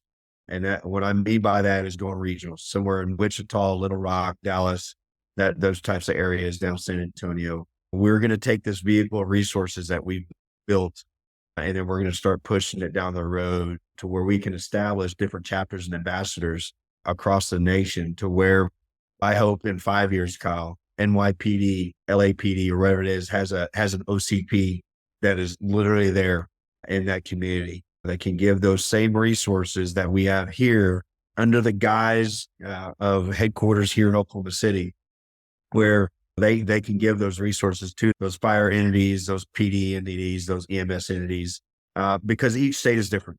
And so we really need to rely on those that are in that state that understand the programs and the intricacies that are there in that state that can really help supply and facilitate. We have a lot of big dreams right now. We're hoping to raise $250,000 this year to be able to service our 12 courses and 2 seminars. The other things is that we've got big events that are coming up. John Daly, the golfer, his foundation has aligned with us in April to do a big golf tournament. We're really honing in and focused in on servicing our people so we can mitigate that death rate that we've talked about, and that we can give purpose to our people. Our retirees, or our next phasers, what I call them, are not those that they're not numbers. They have families, they have kids, they have homes, they are integral within our community. And to see the talent that they have and not be able to apply them in a new skill set or in a new area you're losing the ability to really level up whatever it is that's out there that they could fall into. We've also talked about LLC, just guys coming in and creating their own LLCs. A lot of these guys don't know how to do that. Yeah. So you partner with different people to help them out with that. I believe that this can catch a lot of traction if it has the right legislation. One of the things that we're looking at doing is getting with the legislators down the road that encourages a pathway of exit for first responders. Yeah. And that is by some sort of state statute or something like that, there must be an opportunity given to them to go through these programs for them to be successful after they get out. Because if we want to mitigate our death rates, that's the end state, right? Like I said, we're just now beginning. We're gaining a lot of partners, we're working on our capital and just really looking for those individuals that want to explore what we do, but then also partner with us and be that advocate for that first responder and be that, again, that advocate for that business. I can't tell you how many businesses come up to me and go, we never thought of this. This is great. I would love to have this type of person in my business model. I would love to have him be just a project manager or something like that. Something that can fit within their wheelhouse. We have what we call a mentor circle. And this mentor circle, and one of them, Lance Frieden, he talks about his life in the fire department and how he's succeeding. I have another firefighter that was in Oklahoma City, did 26 years, retired in 2018, is now a sales manager for Bitcoin. So it's just it's so widespread on what we can do with these guys. These guys and gals are not done. And you have to give them the opportunities. We don't want to be a placement. We're not a placement. But what we are is we want to give opportunities for them to thrive in an environment to where they feel like they can serve. Yeah, man. Wow. Good stuff, man. Good place to end. I'm going to link all that stuff in the description on the video. If you want to get in touch with Jeff or his organization, all that will be there. Jeff, I really appreciate your time, man. It's been awesome to catch up with you, but then also to hear about what you're doing on an intimate level. And you're doing God's work, brother. You really are. And you're just continuing mission. It's a Charlie Mike mindset, brother. That's Absolutely. It. And you're continuing your mission of service to others. And you're always going to have a place in my heart and my family's heart. But I know you're about to leave your mark on the world too, man. And I'm super proud of you. Brother, I do appreciate you having me on. It's a blessing to have you as a friend, a comrade, same, a guy that I knew I could lean on and I can still lean on. So I thank you for the friendship and I look forward to your success, my friend. We're just getting started, brother. We're both Absolutely, just getting started. Yeah. All right, man.